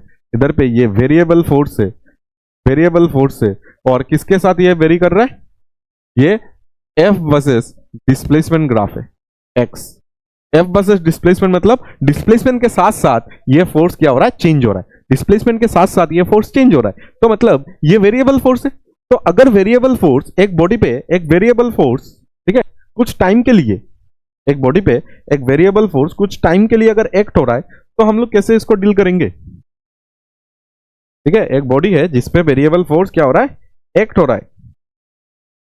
ठीक है, इस बॉडी पे एक क्या हो रहा है, एक वेरिएबल फोर्स एक्ट हो रहा है। ठीक है, ऐसे मान लो, कैसे भी मान सकते हो कि इसमें एक वेरिएबल फोर्स क्या हो रहा है, एक्ट हो रहा है। लेट्स से उसका वैल्यू मैंने ले लिया 2x स्क्वायर। कितना ले लिया मैंने, 2x स्क्वायर। मतलब x के साथ साथ, देखो, x के साथ साथ x अगर वेरी होगा तो फोर्स भी तुम्हारा क्या हो जाएगा, फोर्स भी इधर पे वेरी होगा। x अगर वेरी होगा तो फोर्स भी क्या होगा, वेरी होगा। मतलब ये वेरिएबल फोर्स है, और अगर ये वेरिएबल फोर्स है तो इसका वर्क डन कैसे निकालोगे। ठीक है, इस फोर्स के लिए लेट्स से इसका मास m है, तो इस फोर्स के लिए तुम्हें वर्क डन कैसे निकालना है, वो तो अभी तक तुमने सोचा नहीं था। ठीक है, ये अगर ये अगर ऑब्जेक्ट है जिसमें वेरिएबल फोर्स लग रहा है, देखो डिस्प्लेसमेंट के साथ साथ तुम्हारा फोर्स टाइम के साथ भी हो सकता है, आगे मैं क्वेश्चन करवा दूंगा, टेंशन की कोई बात नहीं है। लेट्स से अभी डिस्प्लेसमेंट इजी से स्टार्ट करते हैं। डिस्प्लेसमेंट के साथ साथ तुम्हारा फोर्स क्या हो रहा है, वेरी हो रहा है। देखो डिस्प्लेसमेंट के साथ साथ तुम्हारा फोर्स, ये ऐसे एग्जांपल दिया मैंने, तो तुम इसको कैसे डील करोगे? इसको डील करने के लिए हमारे पास चाहिए कैलकुलस, ठीक है। इस कैलकुलस में हमें यही समझना है कि देखो किसी भी एक्स में चले जाओ, किसी भी एक्स में चले जाओ, एक्स में जाने के बाद तुम इधर पे क्या करो, एक पॉइंट उठा लो जिसमें कुछ ना कुछ फोर्स का वैल्यू तो होगा, कुछ ना कुछ फोर्स का वैल्यू तो होगा। लेट्स से दिस फोर्स को हम लोग ने एफ एक्स मान लिया। कितना मान लिया? F x. कुछ तो होगा फोर्स का वैल्यू एफ एक्स। और तुम क्या करो, इधर से थोड़ा सा dx ले लो। क्या ले लो? dx। थोड़ा सा डिस्प्लेसमेंट ले लो। थोड़ा सा डिस्प्लेसमेंट लेने से तुम्हें ये इंटरवल मिल जाएगा, ठीक है, ये इंटरवल। और इतना कम तुमने क्या लिया, इंटरवल लिया कि इसमें फोर्स अभी चेंज नहीं हो रहा है, ठीक है। इसमें फोर्स अभी क्या होगा, दोनों पॉइंट में बहुत ही कम change. Let's say f x ही है, f of x, f x मतलब एफ ऑफ एक्स। जो फोर्स क्या हो रहा है इधर पे, वेरी हो रहा है ना एक्स के साथ साथ, उसको मैं एफ बोल रहा हूं। तो लेट्स से हमने dx के लिए सिर्फ dx, फोर्स वेरी हो रहा है, मैंने क्या किया, फोर्स तो वेरी हो रहा है, बट इतना कम डिस्प्लेसमेंट मैंने इधर पे क्या किया, मैंने लिया ताकि फोर्स करीब करीब सेम ही रहे। तो फोर्स अगर करीब करीब सेम है और डिस्प्लेसमेंट अगर तुमने dx लिया है, तो तुम क्या करोगे, इस ग्राफ का अगर एरिया निकाल लोगे, देखो इस ग्राफ का अगर एरिया निकाल लोगे तो तुम्हें मिल जाता है वर्क डन। क्यों? क्योंकि एरिया, इस ग्राफ में अगर एरिया निकालोगे तो इधर पे फोर्स है, देखो ये जो स्ट्रिप है इसका एरिया निकाल लो बस। ये जो स्ट्रिप है, इस स्ट्रिप का अगर तुम देखोगे, इस तरफ तुमने dx लिखा है और इस तरफ तुम्हारा ये जो पूरा है ये तुम्हारा फोर्स है। तो फोर्स और dx को अगर इंटू करोगे, फोर्स और dx को अगर इस स्ट्रिप के लिए इंटू करोगे तो तुम्हें क्या मिल जाएगा, force into displacement, force into displacement. देखो फोर्स और इंटू डिस्प्लेसमेंट है, ये dx मतलब डिस्प्लेसमेंट है, फोर्स इंटू डिस्प्लेसमेंट क्या होता है, वर्क डन होता है। तो ये तुम्हें थोड़ा सा वर्क डन मिल जाएगा dw for only for this strip. But ऐसे ही मुझे इधर से लेके पूरा करना है, देखो फोर्स तो वेरी हो रहा है। ऐसे ही तुम क्या करोगे, सबसे पहले तुम कहां पे अभी लोगे, इधर पे लोगे, ठीक है, इधर पे भी तुम एरिया निकालोगे, उसके बाद इधर पे एरिया निकालोगे, ठीक है। ऐसे करके हर एक जगह पे तुम इधर पे क्या करोगे, ऐसे एरिया निकालते जाओगे। एरिया क्यों सर? क्योंकि फोर्स और डिस्प्लेसमेंट। देखो इसका एरिया क्या होगा, ये एक रेक्टेंगल है, रेक्टेंगल मतलब ये क्या हो जाएगा, length into breadth, that is force into displacement. और फोर्स इंटू डिस्प्लेसमेंट करने से हमें वर्क डन मिल जाता है। मतलब फोर्स वर्सेस डिस्प्लेसमेंट ग्राफ का अगर एरिया निकालोगे तो तुम्हारे पास क्या आ जाएगा, वर्क डन आ जाएगा, ठीक है। आगे बात करेंगे और, बट इस ब्लॉक में अगर सोचो कि ये फोर्स हमें क्या हो रहा है, ये फोर्स अगर इस ब्लॉक में मैं अप्लाई कर रहा हूं, इस फोर्स के लिए वर्क डन हम लोग कैसे निकालेंगे, देखो फोर्स तो वेरिएबल है, तो वर्क डन निकालने के लिए हमारे पास एक बहुत ही इंपॉर्टेंट एक फॉर्मूला इधर पे डिराइव हो चुका है कि छोटा सा वर्क डन निकालना है। अगर छोटा सा वर्क डन निकालना है तो तुम क्या करो, फोर्स ले लो और डिस्प्लेसमेंट dx ले लो और उसको तुम क्या कर लो, इंटीग्रेट कर दो। देखो इधर पे जब इंटीग्रेट करेंगे, इंटीग्रेट क्यों कर रहा हूं सर, इंटीग्रेट क्यों कर रहा हूं, इंटीग्रेट इसलिए कर रहे हो, देखो इंटीग्रेट क्यों कर रहे हो, क्योंकि तुम्हारे पास ये जो इंटीग्रेट कर रहे हो मतलब प्लस करना, सबको इधर पे प्लस कर रहे हो। पूरा वर्क डन निकालने के लिए तुम इधर पे क्या कर रहे हो, इंटीग्रेट कर रहे हो। पूरा वर्क डन निकालने के लिए तुम इधर पे क्या कर रहे हो, इंटीग्रेट कर रहे हो। और dw का इंटीग्रेशन लेट्स से w आ गया और इसको मैं अभी के लिए इतना ही लिख रहा हूं, ठीक है। कोई इसको और अच्छे से लिखता है, मतलब f dx या तो f डॉट dx लिखता है, ठीक है, डॉट प्रोडक्ट के साथ, जिसको तुम लिख सकते हो f dx cos थीटा भी लिख सकते हो। कभी कभी एंगल अगर मेंशन करके देता है तो तुम इधर पे ले सकते हो इसको, ठीक है। तो हमारा फॉर्मूला ये हो जाएगा, या तो सबसे इंपॉर्टेंट जो फॉर्मूला है वो हो जाएगा ये, ठीक है। डॉट प्रोडक्ट के साथ लिखना, दैट इज करेक्ट। हमेशा करेक्ट कौन सा होगा, डॉट प्रोडक्ट के साथ, हमेशा क्या होगा, डॉट प्रोडक्ट के साथ करेक्ट होगा, ठीक है। अगर डॉट प्रोडक्ट के साथ अगर करेक्ट होगा तो मैं क्या कर रहा हूं, ये जो फोर्स है इसको मैं क्या कर रहा हूं, इधर से इसको हटा रहा हूं, हटा के ये जो फोर्स है इसको मैं इधर पे दिखा रहा हूं, ठीक है। ये एक क्वेश्चन है, सोचो, और ये फोर्स मैं इधर से दिखा रहा हूं, ठीक है। ये जो फोर्स मैंने तुम्हें बताया, ये फोर्स मैंने अभी क्या किया, थोड़ा सा मैंने नीचे कर दिया, ठीक है, थोड़ा सा मैंने इधर पे नीचे कर दिया, ये फोर्स को मैंने इधर पे कर दिया, लेट्स से 2x², ठीक है। तो फोर्स जो है तुम्हारा इधर पे x में वेरी कर रहा है। देखो कैसे आंसर निकालना है इसका आंसर निकालने के टाइम तुम क्या करोगे, तुम करोगे कि जो मेरा फोर्स है वो देखो अच्छे से समझ के करेंगे हम लोग, x में वेरी हो रहा है, ठीक है। फोर्स हमारा x में वेरी हो रहा है, मतलब डिस्प्लेसमेंट भी x के तरफ और फोर्स भी x के तरफ। तो हमारे पास वर्क डन अगर निकालना है तो वर्क डन तुम कैसे निकालोगे? वर्क डन निकालने का भी तरीका तुम्हें पता है कि अगर फोर्स वेरिएबल है तो वर्क डन निकालने का तरीका तुम्हें पता है कि एफ डॉट डी एक्स, जहां पे एफ और डी एक्स एक ही डायरेक्शन में है, ठीक है, इसके वजह से मैं एफ डी एक्स लिख दिया। और एफ और डी एक्स को अगर लिखोगे, एफ कितना है 2x² और ये क्या हो जाएगा dx हो जाएगा। ठीक है, अभी तुम्हें लिमिट बनाना पड़ेगा कि लेट्स से ये x इक्वल टू 0 से स्टार्ट हुआ, x इक्वल टू 0 से स्टार्ट हुआ और ये let's say x equal to 5 metre तक गया, x इक्वल टू 5 मीटर तक गया। तो तुम क्या कर सकते हो, इधर पे 0 to 5 देखो डिस्प्लेसमेंट, देखना इधर पे d किसके साथ लगा हुआ है, d x के साथ लगा हुआ है, मतलब x वेरिएबल है इधर पे, x इधर से इधर वेरी हो रहा है, ठीक है, 0 से 5 वेरी हो रहा है। फोर्स वेरिएबल है बट फोर्स किसके टर्म्स में वेरिएबल है, x के टर्म्स में, x वेरी होगा तो जाके फोर्स वेरी होगा। तो 0 से हमें 5 तक क्या निकालना था, वर्क डन निकालना था, तो 0 to 5 हमने लोअर लिमिट और अपर लिमिट को दे दिया, तो 2 बाहर आ जाएगा, x² dx का कितना हो जाएगा x³ 3 हो जाएगा। और जहां पे हमें अपर लिमिट और लोअर लिमिट इधर पे बिठाना पड़ेगा 0 to 5, इधर पे आ जाओगे तो 2/3 बाहर आ जाएगा और 5 जब बिठाओगे तो इधर पे 5³ माइनस क्या हो जाएगा 0³ 0 तो 0 होता है, 5³ को तुम लिख लेना तो तुम्हारे पास आंसर 125 ऐसा कुछ 125 इंटू 2/3 ऐसा कुछ जूल में आ जाएगा आंसर। ठीक है, इसको सॉल्व तो कर ही सकते हो तुम आराम आराम से। ठीक है, तो कंक्लूजन तुम्हें क्या मिला, तुम्हें इधर से कंक्लूजन क्या मिला, कंक्लूजन तुम्हें यह मिला कि अगर एक ऑब्जेक्ट में ठीक है, अगर एक ऑब्जेक्ट में फोर्स लग रहा है, force let's say 2x² plus x-1 ऐसे फोर्स लग रहा है, ठीक है, एक फोर्स ऐसा लग रहा है, तो सबसे पहले तुम क्या देखोगे, और हमें चाहिए from x equal to 0 to x equal to 1 metre, ये क्या हो रहा है, डिस्प्लेस हो रहा है, तो तुम्हें चाहिए फाइंड, ऐसे लिख देते हैं फाइंड।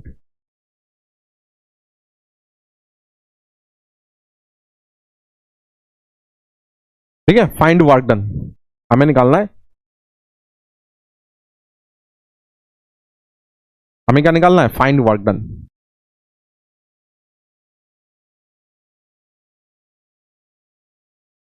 ठीक है, फाइंड वर्क डन।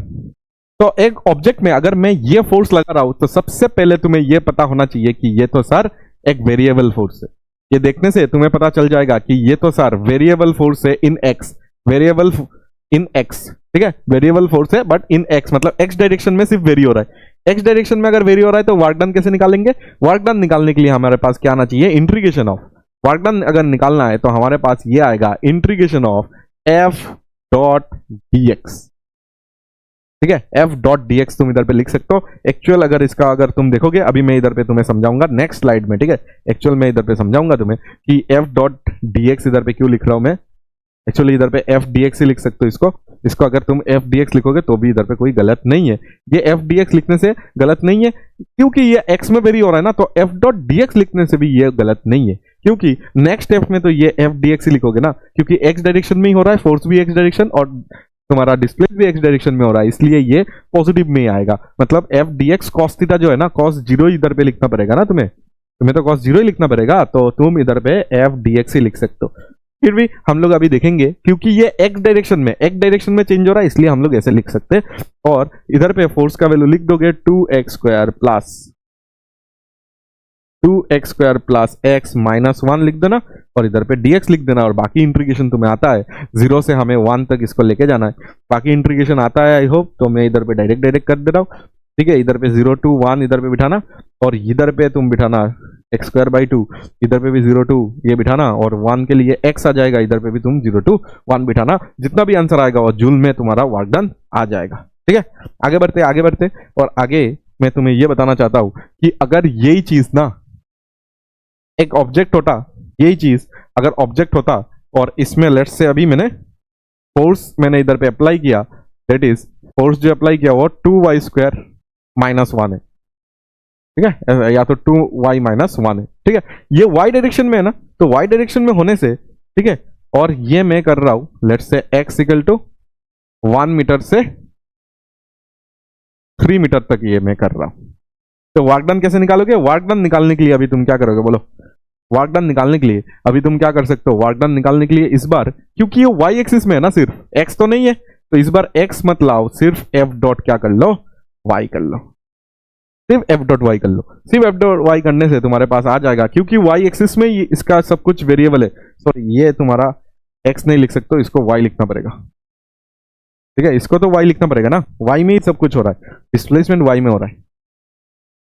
ठीक है, डिस्प्लेसमेंट तुम्हारा वाई में हो रहा है। अगर डिस्प्लेसमेंट वाई में हो रहा है तो तुम एफ डी वाई और क्या कर सकते हो, कॉस जीरो लिख सकते हो, क्योंकि फोर्स जिस तरफ, इस तरह से तुम्हारा डिस्प्लेसमेंट, फोर्स जिस तरफ वाई में और डिस्प्लेसमेंट भी तुम्हारा वाई में, तो इधर पे तुम क्या कर सकते हो, एफ का वैल्यू लिख सकते हो, दैट इज 2y माइनस 1, और इधर पे आ जाएगा dy और cos जीरो इज 1, तो इधर पे 2y dy माइनस dy, और इधर से जीरो से, जीरो नहीं, 1 से हमें 3 तक जाना है क्या, 1 से हमें 3 तक जाना है, तो इधर पे आ जाएगा तुम्हारा वाई स्क्वायर बाई 2, और इधर पे लिमिट बिठा देना 1 से 3, और इधर पे आएगा y और लिमिट बिठा देना 1 से 3, तो तुम्हारे पास इधर पे भी एक वर्क डन इधर से भी आ जाएगा। ठीक है, एक वर्क डन इधर से आ गया, एक वर्क डन अगर तुम देखोगे तो इधर से भी आ गया। तुम बस सॉल्व कर लेना कि कितना कितना आ रहा है। ठीक है, बस तुम्हें क्या करना है, सॉल्व करना है कि कितना कितना आ रहा है, कुछ ना कुछ वैल्यूज तो आ ही जाएगा। उसी तरह अगर हमारे पास ये क्वेश्चन आ गया, इस बार ये क्वेश्चन आ गया कि z में चेंज हो रहा है, तो हमें कुछ एक्स्ट्रा कुछ करने का जरूरत नहीं है। ठीक है, z में अगर चेंज हो रहा है तो z का वैल्यू दिया रहेगा इधर पे। देखो f जो है वो दिया हुआ है कि 4, लेट्स से 4z लग रहा है, क्या लग रहा है, 4z, ओनली 4z, और इसका जो डिस्प्लेसमेंट हो रहा है वो z equal to, let's say 3 metre से z इक्वल टू 4 मीटर हो रहा है। ठीक है, ऐसा ही कुछ मान लेते हैं। ठीक है, तो हमें इधर पे वर्क डन चाहिए, तो सेम तुम क्या करोगे, सेम तुम्हें क्या करना है, वर्क डन जो होगा ना, वर्क डन को तुम्हें क्या लिखना है, इंटीग्रेशन ऑफ z में है ना इस बात, तो f डॉट z लिख सकते हो, कुछ प्रॉब्लम नहीं है। ठीक है, लेकिन z में ही तो है, तो इसलिए तुम cos थीटा, डिस्प्लेसमेंट भी z में है, फोर्स भी z में है, तो cos थीटा के जगह में cos 0 डिग्री लिख सकते हो, डॉट प्रोडक्ट है ना, तो 0 डिग्री लिख सकते हो। तो f के जगह में तुम लिख लेना 4z, और इधर लिखना dz, और कहां से कहां तुम्हें करना है, तो 3 से 4, 3 से हमें 4 इधर पे जाना है, 4 बाहर आ जाएगा, और ये आ जाएगा z स्क्वायर बाई 2, और इधर पे तुम्हें क्या बिठाना है, 3 से 4। ठीक है, इधर पे 2 हो जाएगा, और z स्क्वायर में तुम क्या करोगे, 4 स्क्वायर बिठाओगे, और माइनस कितना बिठाओगे, पहले 4 स्क्वायर बिठाओगे, और माइनस क्या बिठाओगे, 3 स्क्वायर बिठाओगे। ठीक है, तो ये हो जाएगा 16, और माइनस क्या हो जाएगा, 9। ठीक है, 16 माइनस 9 हो जाएगा, और 16 माइनस 9, और ये हो जाएगा 7। ठीक है, 7 और इंटू 2, तो 14 जूल, ऐसे तुम्हारा आंसर आ जाएगा। ठीक है, तो ऐसे करके तुम क्या कर सकते हो, अलग अलग अगर डायरेक्शन में अगर फोर्स दिया हुआ है, लेकिन डिस्प्लेसमेंट तुम्हें देखना है कि कौन सा डायरेक्शन में हो रहा है। अगर x में है तो x का, y में है तो y का, और z में तो z में अगर हो रहा है, तो तुम डायरेक्ट फॉर्मूला क्या यूज कर सकते हो, ये तुम्हारा फॉर्मूला है, डायरेक्ट तुम क्या कर सकते हो, ये याद कर सकते हो, ये डायरेक्ट यूज कर सकते हो, और इसको भी डायरेक्ट तुम यूज कर सकते हो। ठीक है, कोई इधर पे टेंशन की बात नहीं है। लेकिन अब आगे कहानी हम लोग समझेंगे, पहले इतना अच्छे से नोट कर लो। लेकिन अभी सुनो अच्छे से कि ये अभी पढ़ेंगे, पहले ये देख लेते, चलो पहले इसको देख लेते, उसके बाद एरिया के बारे में बात कर लेंगे। ठीक है, पहले इसके बारे में हम लोग पढ़ते हैं कि अगर हमारे पास जो फोर्स है वो तो या तो 3 या तो सब डायरेक्शन में अगर चेंज हो रहा है, तीनों मतलब एक्स वाई जेड तीनों में फोर्स अगर वेरिएबल हो रहा है, तब हम लोग को कैसे इसको पकड़ना है। ठीक है, तो अच्छे से इधर पे तुम समझो कि फोर्स इधर पे जो भी मैंने इसमें अभी फोर्स लिखा है ना, ये जो फोर्स है वो अभी मेरे पास ऐसा एक फोर्स है जो तीनों डायरेक्शन में या तो 2 डायरेक्शन में किसी भी डायरेक्शन में ये चेंज हो रहा है। लेट्स से ये एक्स स्क्वायर आई कैप ऐसे फोर्स दिया हुआ है वेक्टर में, एक्स स्क्वायर आई कैप प्लस 3y जे कैप, और z में दिया हुआ है -2 let's say z J cap, ऐसा कुछ दिया हुआ है। ठीक है, ऐसा कुछ अगर दिया हुआ है, इसमें देखना अच्छे से देखो इसमें कि जो फोर्सेस है वो तीनों डायरेक्शन में वेरी हो रहा है। ठीक है, 3 भी हो सकता है, 2 भी हो सकता है, बट अगर 3 का आता है तो 2 का भी आ ही जाएगा। 1 का तो आ गया, 1 का तो अभी मैंने तुम्हें समझा दिया, अगर 1 हुआ तो हमें ऐसे डील करना है। ठीक है, अच्छा एक डायरेक्शन में अगर वेरी हो रहा है, अगर फोर्स 3 डायरेक्शन में वेरी हुआ तो हमें कैसे डील करना है, चलो अभी हम लोग समझते हैं। तो हमारे पास थोड़ा सा अभी चेंज होना जरूरी है। जैसे कि अगर एक्स डायरेक्शन में चेंज होता है, एक्स डायरेक्शन में, तो तुमने क्या किया था, एक्स डायरेक्शन में अगर चेंज होता है तो वर्क डन को तुमने लिखा था एफ डॉट dx लिखा था, ठीक है। अच्छा, तो जब y डायरेक्शन में चेंज हुआ था तब तुमने क्या किया था, तब वर्क डन को तुमने लिखा था एफ डॉट dy वेक्टर। और जब z एक्सिस में, जब z एक्सिस में चेंज हुआ था तब तुमने लिखा था,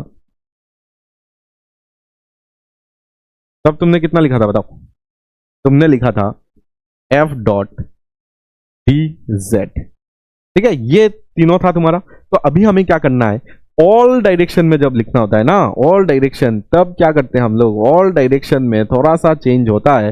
दैट इज अभी वर्क डन अगर लिखना है ना तो तुम F dot D R vector लिखोगे। क्या लिखोगे, एफ डॉट, तुम क्या लिखोगे, डी आर वेक्टर लिखोगे। सर ये डी आर क्या है, ठीक है, ये डी आर क्या है, तो अच्छे से इधर पे आ जाओ समझने के लिए, ठीक है, अच्छे से इधर पे समझने के लिए आ जाओ कि आर का मतलब होता है, आर वेक्टर मतलब होता है पोजीशन वेक्टर। क्या होता है, पोजीशन वेक्टर, ठीक है, पोजीशन वेक्टर। और मैथ्स में तुम्हें पता है कि पोजीशन वेक्टर अगर किसी भी 3D स्पेस या तो कोई भी एक पॉइंट अगर लेना है तुम्हें स्पेस में, तो पोजीशन वेक्टर को तुम ऐसे लिख सकते हो, देखो, एक्स आई कैप लिख सकते हो। क्या लिख सकते हो, एक्स आई कैप, वाई जे कैप लिख सकते हो, और जेड तुम क्या लिख सकते हो, के कैप लिख सकते हो, ठीक है। बट हमें वो नहीं चाहिए, हमें चाहिए डी आर। हमें इधर पे क्या चाहिए, डी आर चाहिए। डी आर अगर चाहिए तो इसको एक बार डिफरेंशिएट अगर कर दोगे ना किसी के भी रेस्पेक्ट में, टाइम के रेस्पेक्ट में, तो डी आर वेक्टर इधर पे आ जाएगा तुम्हारा डी एक्स आई कैप, डी वाई जे कैप, और डी जेड के कैप आ जाएगा हमारे पास। मतलब जो डिस्प्लेसमेंट वेक्टर इधर पे होगा वो पोजीशन वेक्टर को एक बार डिफरेंशिएट मार देंगे। एक बार पोजीशन वेक्टर को डिफरेंशिएट करने से हमारे पास क्या आ जाएगा, डी आर वेक्टर आ जाएगा। क्या आ जाएगा, डी आर वेक्टर आ जाएगा। तो हमारा जो वर्क है अभी ये लिंक होना स्टार्ट होगा, देखो ये अभी लिंक होना स्टार्ट होगा कि हमारा जो वर्क डन होगा, हमारा जो वर्क डन होगा वो होगा एफ डॉट, क्या होना चाहिए, डी आर वेक्टर, ठीक है। लेट्स से एफ जो है वो कुछ एफ एक्स, ठीक है, इधर पे एक्स मैंने अभी, ये एक एग्जांपल है, ये एग्जांपल है, ये मैं अभी समझाऊंगा तुम्हें, अभी सॉल्व करके बताऊंगा ये। लेकिन अगर फोर्स तुम्हारा एफ एक्स आई कैप है, फोर्स अगर तुम्हारा एफ वाई जे कैप है, और फोर्स अगर तुम्हारा एफ जेड के कैप है, ठीक है, ये फोर्स है हमारा।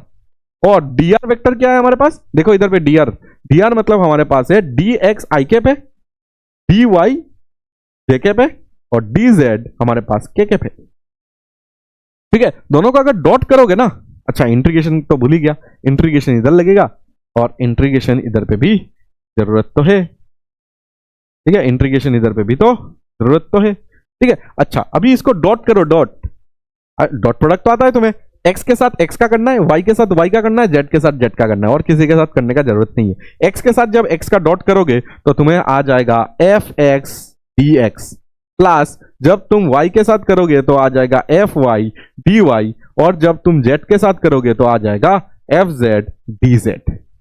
समझ आया बात। तो ये होगा तुम्हारा वर्क डन। अगर 3 डायरेक्शन में, 2 डायरेक्शन में भी अगर करोगे तो इतना ही होगा, ठीक है। 2 डायरेक्शन में अगर x और y चेंज हो रहा है तब डी जेड को 0 मान लेना, ठीक है, या तो एफ जेड को 0 मान लेना, तो डॉट प्रोडक्ट ऐसे ही 0 हो जाएगा। अगर सिर्फ इन दोनों का करना है तो इन दोनों से कर लो डॉट प्रोडक्ट, अगर ये और इसका करना है तो y को 0 मान के कर लो, मतलब कैसे भी कर सकते हो। अभी 3 का पता है तो 2 का आराम से पता चल जाएगा। लेकिन याद रखना तुम्हें अभी क्या करना पड़ेगा, ये देखना ये x चेंज हो रहा है, इसमें इसमें y वेरिएबल है और इसमें z वेरिएबल है, इसलिए लिमिट में इधर पे x का ही रखना है, ठीक है। इधर पे लिमिट y एक्सिस का ही रखना है, z एक्सिस का मत लग देना, और इधर पे लिमिट z का ही लिमिट इधर पे तुम्हें पुट करना पड़ेगा, तो ही जाके तुम्हारा आंसर करेक्ट आएगा, ठीक है। अभी ये जो मैंने इधर पे लिया था उसका ही अगर एग्जांपल मैं दिखाऊं तुम्हें तो तुम्हें आराम से समझ आ जाएगा। लेकिन तुम्हें ये सीखना है, ये तुम्हें इधर पे क्या करना है, याद रखना है इस बात को। पहले इतना अगर नोट करोगे तो मैं इस साइड में तुम्हें क्या करता हूं, ये इस क्वेश्चन का आंसर बता देता हूं। देखो ये बहुत सिंपल क्वेश्चन है, ठीक है। बस तुम्हें ये बताना पड़ेगा कि ये फोर्स तो दिया हुआ है, इसमें मैंने तुम्हें बस ये समझाया कि ये वेरिएबल फोर्स है इन ऑल डायरेक्शन, ये हमारे पास वेरिएबल फोर्स है इन ऑल डायरेक्शन, हर एक डायरेक्शन में तुम्हारा क्या हो रहा है, वेरी हो रहा है, इसलिए हम लोग इसको लिख सकते हैं इन ऑल डायरेक्शन।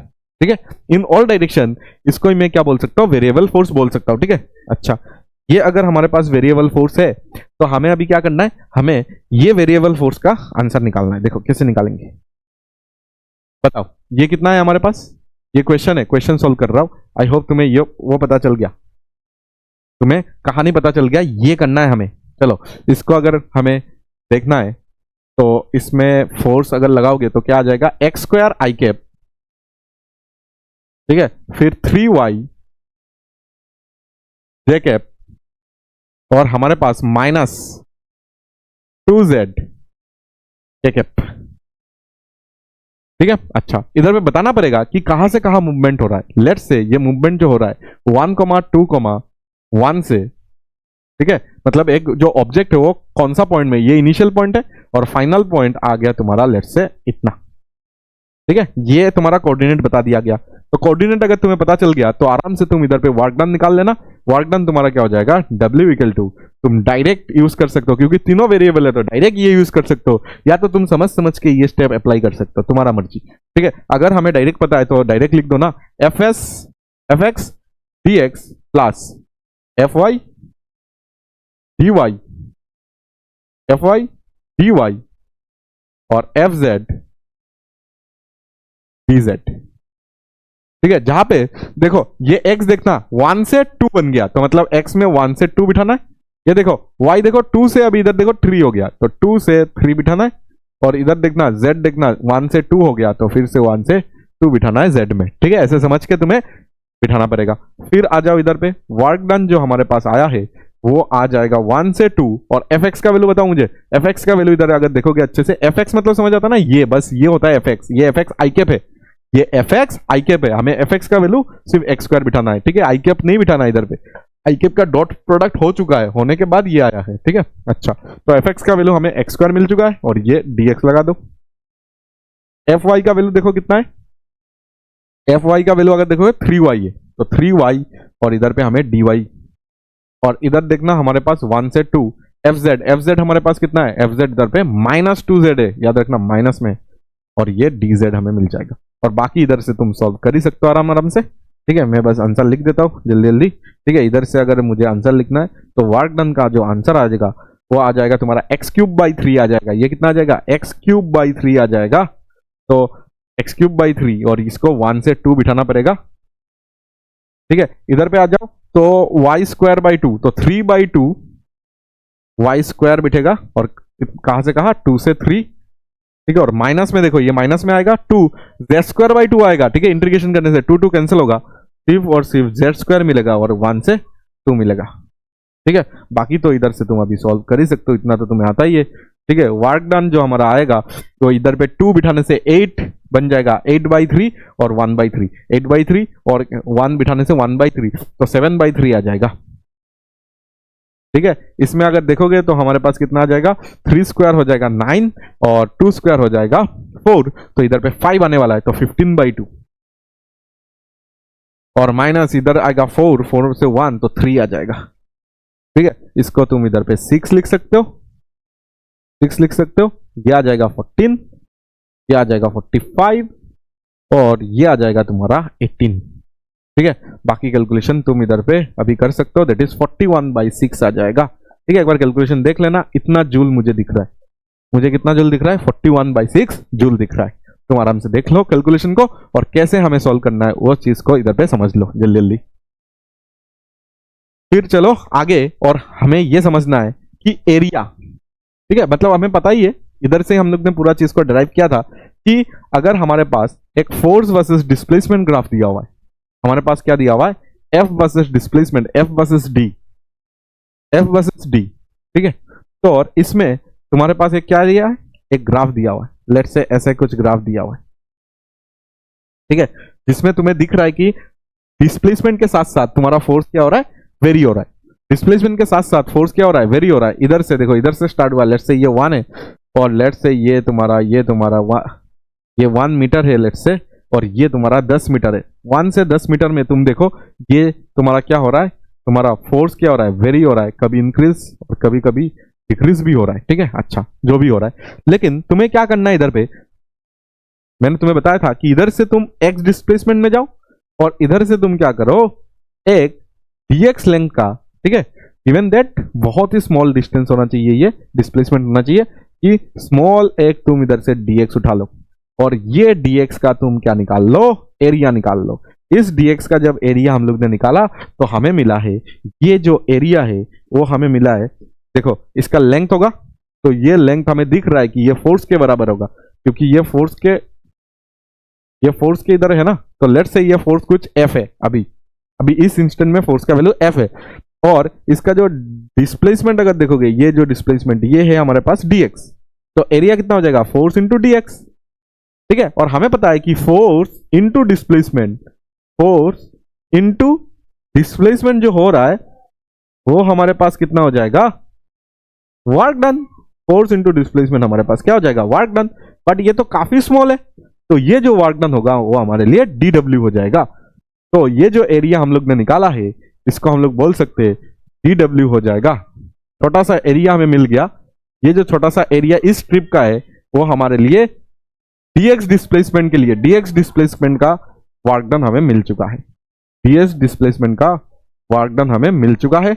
हमें अभी क्या चाहिए, हमें अभी चाहिए पूरा वर्क डन। पूरा वर्क डन के लिए हम लोग क्या करेंगे, इंट्रीगेट कर देंगे। पूरा वर्क डन के लिए क्या कर देंगे, इंट्रीगेट कर देंगे। क्या कर देंगे, इंट्रीगेट कर देंगे, ठीक है। तो ये आ जाएगा तुम्हारा पूरा का पूरा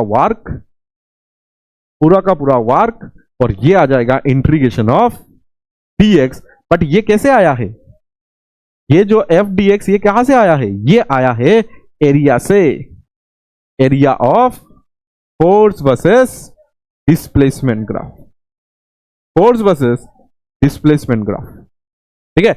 एरिया अगर निकालोगे फोर्स वर्सेस डिस्प्लेसमेंट ग्राफ का तो तुम्हें क्या मिल जाएगा, इसका पूरा एरिया निकाल लो तो तुम्हें क्या मिल जाएगा, पूरा एरिया निकालने से तुम्हें मिल जाएगा वर्क, ठीक है। वर्क अगर तुम्हें निकालना है तो तुम क्या कर सकते हो, फोर्स वर्सेस डिस्प्लेसमेंट ग्राफ का एरिया निकाल सकते हो। एरिया निकालने से तुम्हें क्या मिल जाएगा, तुम्हें वर्क डन मिल जाएगा, ठीक है। इतना तुम्हें अगर समझ आ गया तो चलो अभी हमें इधर से क्वेश्चन का गाड़ी स्टार्ट करना है। देखो ये नीट का क्वेश्चन है, force F on A particle moving in a straight line varies with distance d, varies with distance d। देखो डिस्टेंस के साथ तुम्हारा ये वेरी हो रहा है, ठीक है। अच्छा, in figure done work done on the particle during its displacement of 12 metre तक, ओके।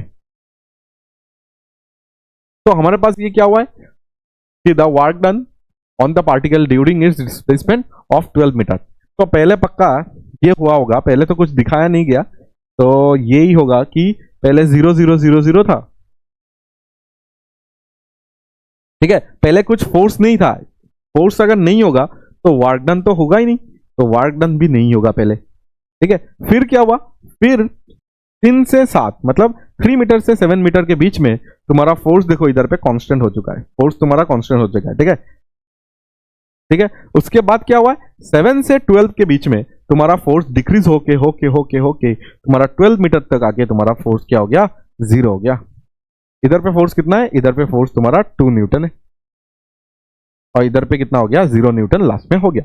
बट तुम्हें दिख रहा होगा कि फोर्स वर्सेस डिस्प्लेसमेंट ग्राफ में इसने कुछ ना कुछ एरिया को कवर किया है, and that area will be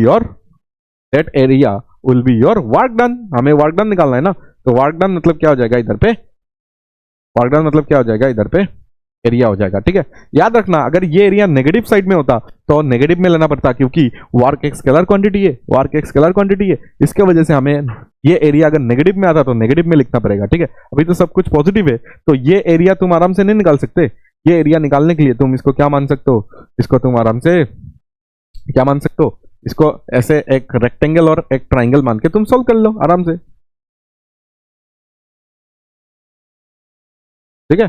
तो वर्क डन अगर तुम्हें निकालना है तो ये रेक्टेंगल अगर तुम मानोगे तो रेक्टेंगल का अगर देखोगे ये 3 से 7 मतलब इधर 4 है, 4 है, और इनटू अगर करोगे तो ये आ जाएगा तुम्हारा 2 प्लस ये आ गया रेक्टेंगल का, ये ट्राइंगल का तुम्हारा कितना आ जाएगा, हाफ इंटू बेस कितना है इधर पे 7 से 12 गया है मतलब 5 हो जाएगा, और हाइट अगर देखोगे फिर से 2 है, तो 2 ने 2 को मारा तो ये आ जाएगा 8, और 2 ने 2 को मारा तो ये आ जाएगा 5।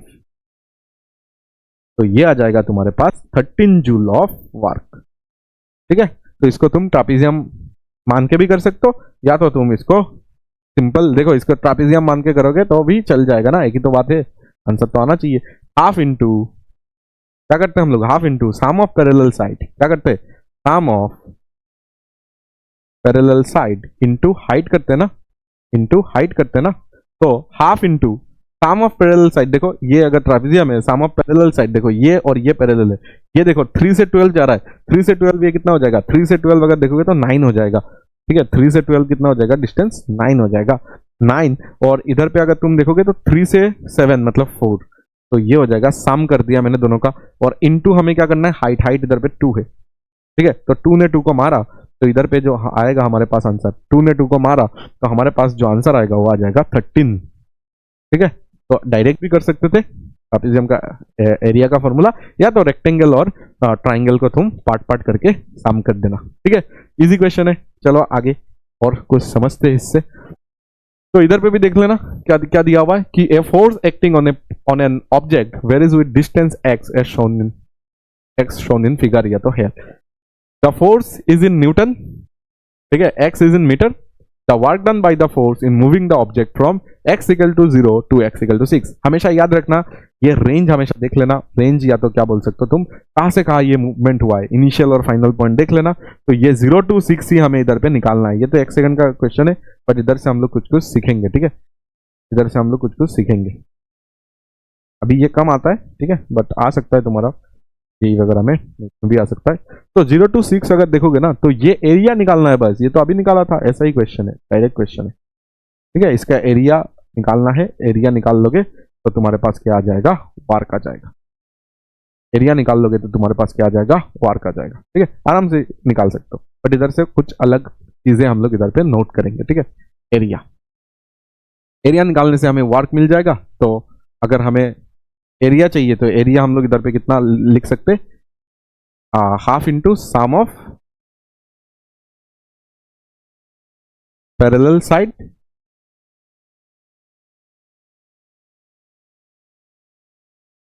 Into height, half into sum of parallel side. इधर पे अगर देखो ना, ये और ये पैरेलल है, ये इधर से इधर जा रहा है, तो ये हो गया तुम्हारा 3। ठीक है, 1 2 3 हो गया ये। ठीक है, और ये पूरा अगर देखोगे 6, तो एक आ जाएगा तुम्हारा 6, ये आ जाएगा 3 इंटू हाइट। अगर देखोगे तो हाइट अभी कौन सा लोगे, ये पूरा, ये तो हाइट लेना पड़ेगा हमें, ठीक है ना। अगर ये ट्रापीजियम होता है हमारे पास अच्छे से, तो हम लोग को हमेशा पैरेलल और पैरेलल साइड के बीच का हाइट लेना पड़ता था। तो ये पैरेलल है, ये पैरेलल है, दोनों का बीच में अगर देखोगे तो 3 है। तो हमारे पास ये आ गया 9, ठीक है ना, 27/2 जूल आ जाएगा तुम्हारा वर्क। ठीक है, तो सिंपल है, इधर से पहले इसको नोट कर लो, बट उसके बाद हम लोग कुछ कुछ चीजें इधर पे समझेंगे। ठीक है, तो चलो आगे। ठीक है, इसमें हमें क्या अभी समझना है, देखो ग्राफ में और क्या क्या चीजें इधर पे ऐड हो सकता है, ये बात हम लोग इधर पे समझते हैं। देखो तो जो इधर पे एक ग्राफ है, ठीक है, स्मॉल स्मॉल चीजें तो समझ लेते हैं।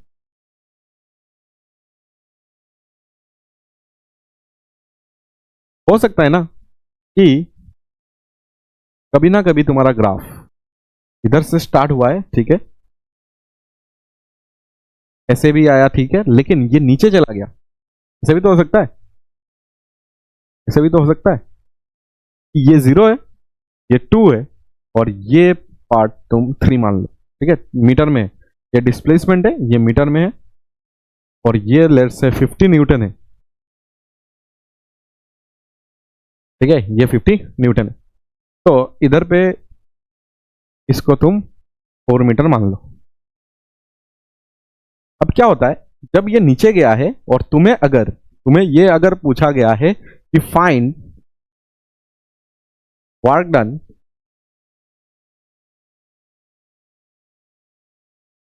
फाइंड वर्क डन फ्रॉम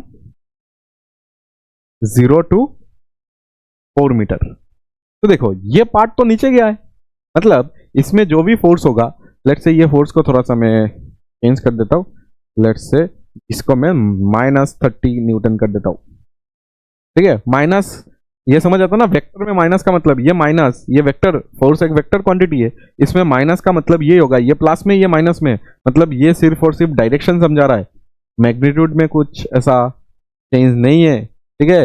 अगर एक वेक्टर क्वांटिटी होता है उसमें अगर नेगेटिव चीज लगा हुआ है, इसका मतलब क्या होगा कि फोर्स अपना डायरेक्शन, ये फोर्स अपना डायरेक्शन चेंज किया है बस, और कुछ नहीं, ठीक है। मैग्नीट्यूड उतना ही है, 30 है, ठीक है। अच्छा ओके, हमें समझ आया कि ये नेगेटिव का मतलब डायरेक्शन चेंज हो गया, डायरेक्शन अपोजिट हो गया, ठीक है। तो इसके वजह से हमें ये इधर पे पूरा अच्छे से नोट करना है कि अगर इसका एरिया निकालू मैं A1 मानू, इसका एरिया निकालू A2 मानू, और इसका जो एरिया A3 होगा ना वो नेगेटिव एरिया होगा, ठीक है। ये अगर ऊपर वाला अगर पॉजिटिव हो रहा है तो इसको नेगेटिव एरिया लेना पड़ेगा, ठीक है। तो हमें जो इधर पे वर्क डन जो मिलेगा ना, वो वर्क डन मिल जाएगा। वर्क डन कितना मिल जाएगा, A1 प्लस A2 करना है तुम्हें, और माइनस इधर पे A3 करना पड़ेगा, ठीक है। Work is the scalar quantity, तो पॉजिटिव को पॉजिटिव में जोड़ेंगे और नेगेटिव को नेगेटिव हटाएंगे, ठीक है। तो इधर पे A1 अगर तुम्हें निकालना है तो हम लोग इधर पे 2 इंटू 50 कर सकते, ठीक है। ये 2 है तो 2 इंटू 50 कर सकते, और ये तुम्हारा ट्राइंगल का एरिया है तो इधर पे हाफ इंटू बेस अगर देखोगे 1 होगा, और हाइट अगर देखोगे तो 50 होगा, ठीक है। बेस अगर 1 और हाइट देखो 50, तो ये पूरा एरिया आ गया। और माइनस अगर देखोगे तो हमें क्या करना है, A3 करना है। A3 इधर पे हाफ होगा इंटू बेस अगर देखोगे 1 होगा, 3 से 4 1, और हाइट अगर देखोगे तो 30 होगा, हाइट अगर देखोगे तो 30 न्यूटन इधर पे लेना पड़ेगा। तो तुम्हारा जो आंसर आ जाएगा वो आ जाएगा 100, और ये आ जाएगा 25, और ये तुम्हारा आ जाएगा 15। तो आंसर जो आएगा वो आ जाएगा 110 न्यूटन, नहीं जूल, ठीक है। इतना आ जाएगा तुम्हारा आंसर। जैसे देखो तुम्हें समझ आ गया।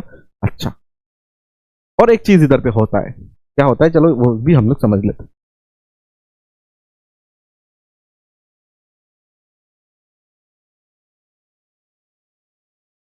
देखो, ये क्वेश्चन को हम लोग थोड़ा सा चेंज भी करके हम लोग इसको सॉल्व कर सकते हैं। क्या चेंज करना है इसमें, थोड़ा बहुत, ज्यादा नहीं। कभी कभी क्या होता है, यही पूरा क्वेश्चन सेम रहेगा बट इधर पे थोड़ा सा हम लोग चेंज कर देंगे, ठीक है। क्या चेंज कर देंगे, देखो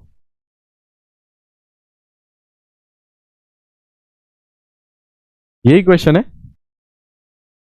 बट मैंने क्या किया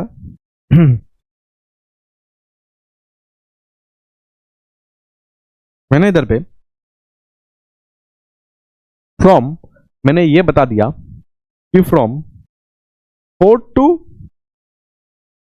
इस बार मैंने उल्टा बता दिया, 4 मीटर टू 0 मीटर बता दिया, 4 मीटर से 0 मीटर बता दिया। मतलब इस बार उल्टा हो गया है कि तुम्हारा डिस्प्लेसमेंट इधर से स्टार्ट हो रहा है और इधर तक आ रहा है, मतलब इस बार डिस्प्लेसमेंट इस तरफ हो रहा है, ठीक है। इस बार मैंने उल्टा डिस्प्लेसमेंट दे दिया। उल्टा डिस्प्लेसमेंट इसमें देखना 0 से 4 तो सही है, ये मेरे लिए ये इधर पे क्या हो रहा था, इस सेक्शन में देखोगे, इस सेक्शन में ये अगर तुम्हारे पास एक ब्लॉक है, इसमें फोर्स इस तरफ लग रहा था और डिस्प्लेसमेंट भी इस तरफ हो रहा था।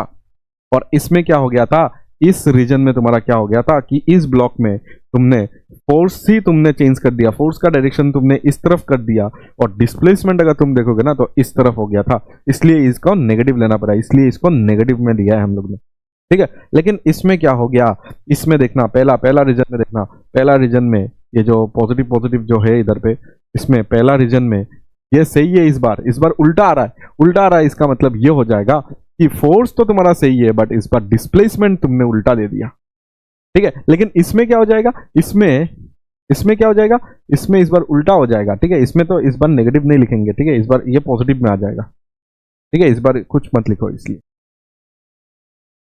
ठीक है, इसमें कुछ मत लिखो। तो देखो इस बार इसमें क्या होगा कि तुम्हारा फोर्स इस बार उल्टा था ना, फोर्स को तो हम लोग ने उल्टा कर दिया, और डिस्प्लेसमेंट भी देखो इस तरफ ही दे रहे, तो डिस्प्लेसमेंट भी इस तरफ आ जाएगा, और इसके वजह से ये वर्क डन इस बार पॉजिटिव में आ जाएगा, क्योंकि मैंने डिस्प्लेसमेंट चेंज किया है, और ये वर्क डन इस बार नेगेटिव में आएगा, ये वर्क डन नेगेटिव में आएगा और ये वर्क डन इस बार पॉजिटिव में आएगा। मतलब इसका जो वर्क का जो हम लोग ने कैलकुलेशन किया था, वो कैलकुलेशन में हमें ये जो वर्क डन था वो कितना मिला था, ये वर्क डन देखो 15 मिला था, 15। इस बार ये 15 पॉजिटिव में आ जाएगा और ये जो तुम्हारा ये देखो पहला वाला देखो हमें 100 मिला था, 100 इस बार नेगेटिव में आ जाएगा, ठीक है। और ये भी इस बार ये एरिया जो ट्राइंगल का था ना वो था तुम्हारा 25 भी इस बार नेगेटिव में आ जाएगा। और हमारा जो आंसर है, आंसर अगर तुम देखोगे, देखो 15 से ये आ जाएगा माइनस और ये माइनस एंड जूल आ जाएगा। तो तुम्हें डायरेक्शन भी इधर पे देखना इंपॉर्टेंट है, डायरेक्शन देखना इंपॉर्टेंट है, ठीक है। तो सिंपल है, आराम से देख लेना कि कौन सा डायरेक्शन में हो रहा है, तो पॉजिटिव नेगेटिव उसके अकॉर्डिंग तुम्हें इधर पे यूज करना पड़ेगा, ठीक है। और एक क्वेश्चन इधर पे देखना, इस क्वेश्चन में हमें बताया गया है कि एक मैन है, ठीक है, एक मैन है जो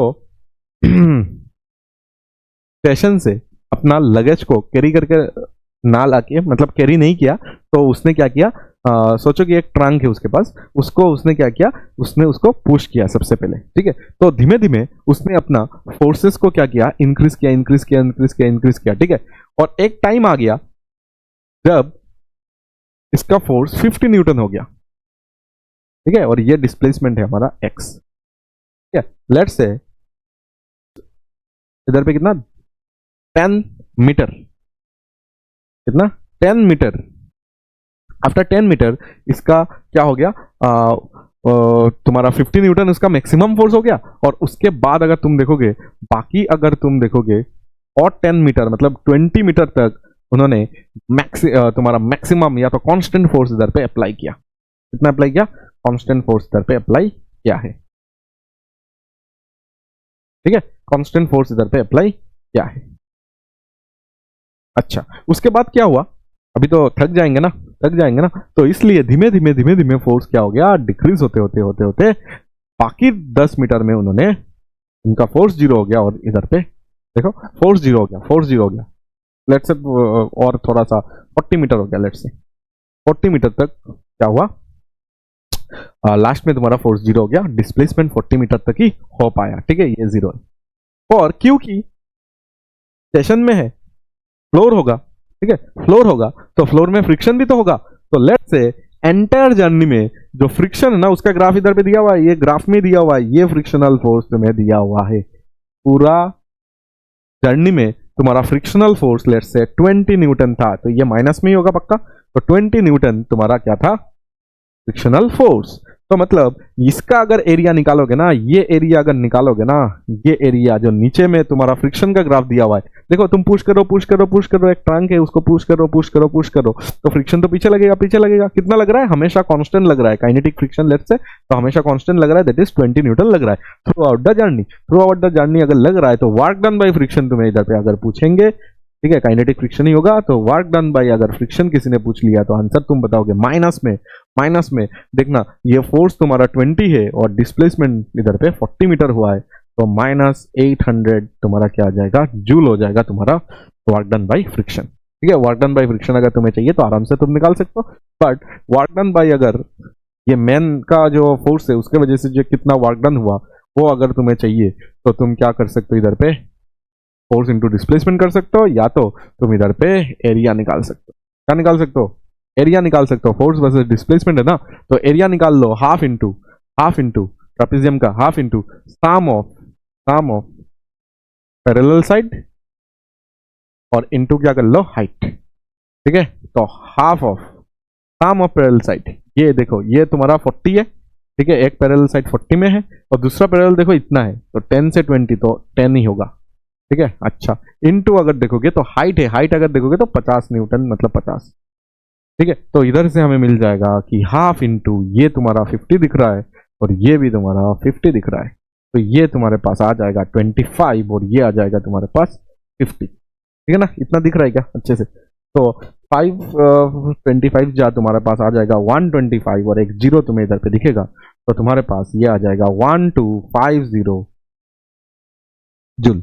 लेकिन ये पॉजिटिव में आया है और वर्क डन बाय ये देखोगे तो नेगेटिव में आया है, ठीक है, ये नेगेटिव में आया है। तो इसलिए अगर तुम्हें टोटल वर्क डन अगर पूरा सिस्टम के लिए अगर पूछ ले तो टोटल वर्क डन तुम्हें वो फ्रिक्शन को माइनस करना पड़ेगा, ठीक है। टोटल वर्क डन अगर तुम्हें पूछ ले तो 1250 जूल माइनस क्या हो जाएगा 800 जूल हो जाएगा, ठीक है। इतना अगर तुम देखोगे तो इसमें आ जाएगा 450 आ जाएगा क्या, 450 जूल का तुम्हारा क्या हो जाएगा नेट वर्क डन, ठीक है। नेट अगर देखोगे पूरा सिस्टम का अगर तुम देखोगे फ्रिक्शन ने, मतलब ये क्या है टोटल, मतलब इधर पे फ्रिक्शन और एक्सटर्नल ने मिला के कितना किया, फ्रिक्शन प्लस एक्सटर्नल ने मिला के कितना वर्क डन किया, अगर किसी ने पूछ लिया तो दोनों को प्लस कर देना पूरा सिस्टम का। फिर चलो आगे, ठीक है। तो हमारे पास अभी कुछ क्वेश्चंस है, उस क्वेश्चंस को हम लोग इधर पे सॉल्व कर लेते हैं। देखो हमारे पास ये फोर्स का इक्वेशन दिया हुआ है, ठीक है, ये जेई का इक्वेशन है, फोर्स का इक्वेशन दिया हुआ है, work done in stretching the unstretched rubber band by L. मतलब हमारे पास एक रबर बैंड था, ठीक है, एक रबर बैंड है बाय ए डिस्टेंस एक्स, उसको मैंने क्या किया स्ट्रेस किया, distance X is exert restoring force magnitude this where A and B are constant, the work done in stretching the unstretched rubber band by L is, अच्छा L तक हमें इसको rubber band को खींचना है, ठीक है। एक हमारे पास बैंड है, ठीक है, एक रबर बैंड है, उसको अगर तुम फोर्स लगा रहे हो तो उसमें रिस्टोरिंग फोर्स डेवलप होता है, ठीक है। रबर बैंड को अगर तुमने फोर्स लगाया ना तो उसमें एक रिस्टोरिंग फोर्स डेवलप होता है। लेट्स से इधर पे तुमने एफ लगाया तो इसमें एक रिस्टोरिंग फोर्स जो डेवलप होता है ना एफ आर, वो भी तुम्हारा डिफॉर्मिंग फोर्स के बराबर हो जाता है, ठीक है। जिसके वजह से मैं ऐसा मान सकता हूँ कि मैं इतना फोर्स से इसको खींच रहा हूँ, ठीक है, इतना फोर्स से अगर मैं इसको खींच रहा हूँ जो मेरा फोर्स है, तो इसको खींच खींच के मुझे एल डिस्टेंस तक इसको खींचना है, ठीक है। तो वर्क डन अगर तुम देखोगे कितना वर्क डन करना पड़ा वही हमें चाहिए। तो जो फोर्स है ना वो देखने से तुम्हें पता चल रहा है कि फोर्स जो है वो एक्स पे डिपेंड कर रहा है, मतलब ये वेरिएबल फोर्स है। अगर ये वेरिएबल फोर्स है तो वर्क डन तो आराम से हम लोग निकाल सकते हैं। वेरिएबल फोर्स का वर्क डन निकालने का जो तरीका है दैट इज, देखो एक्स में ही चेंज हो रहा है ना तो डायरेक्ट एफ डी एक्स लिख देना, ठीक है। वाई और जेड में भी अगर चेंज होता तो पूरा फॉर्मूला हम लोग यूज करते, अभी तो एक में ही चेंज हो रहा है तो एफ डी एक्स यूज कर लेना। तो एफ डी एक्स अगर तुम देखोगे एफ, और सबसे पहले ये देखो अनस्ट्रेस्ड था, अनस्ट्रेस्ड रबर था, ठीक है। अनस्ट्रेस्ड अगर होगा वो तो उसका लेंथ अगर दिया है क्या, it exerts restoring force where A and B, नहीं दिया है, तो इनिशियली हम लोग इसको 0 मानेंगे और अभी उसने एल पूरा, पहले ये ऐसे था, ठीक है, और अभी उसने क्या किया पूरा तुम्हारा स्ट्रेस करके एल लेंथ तक तुम्हारा डिस्प्लेसमेंट करवाया।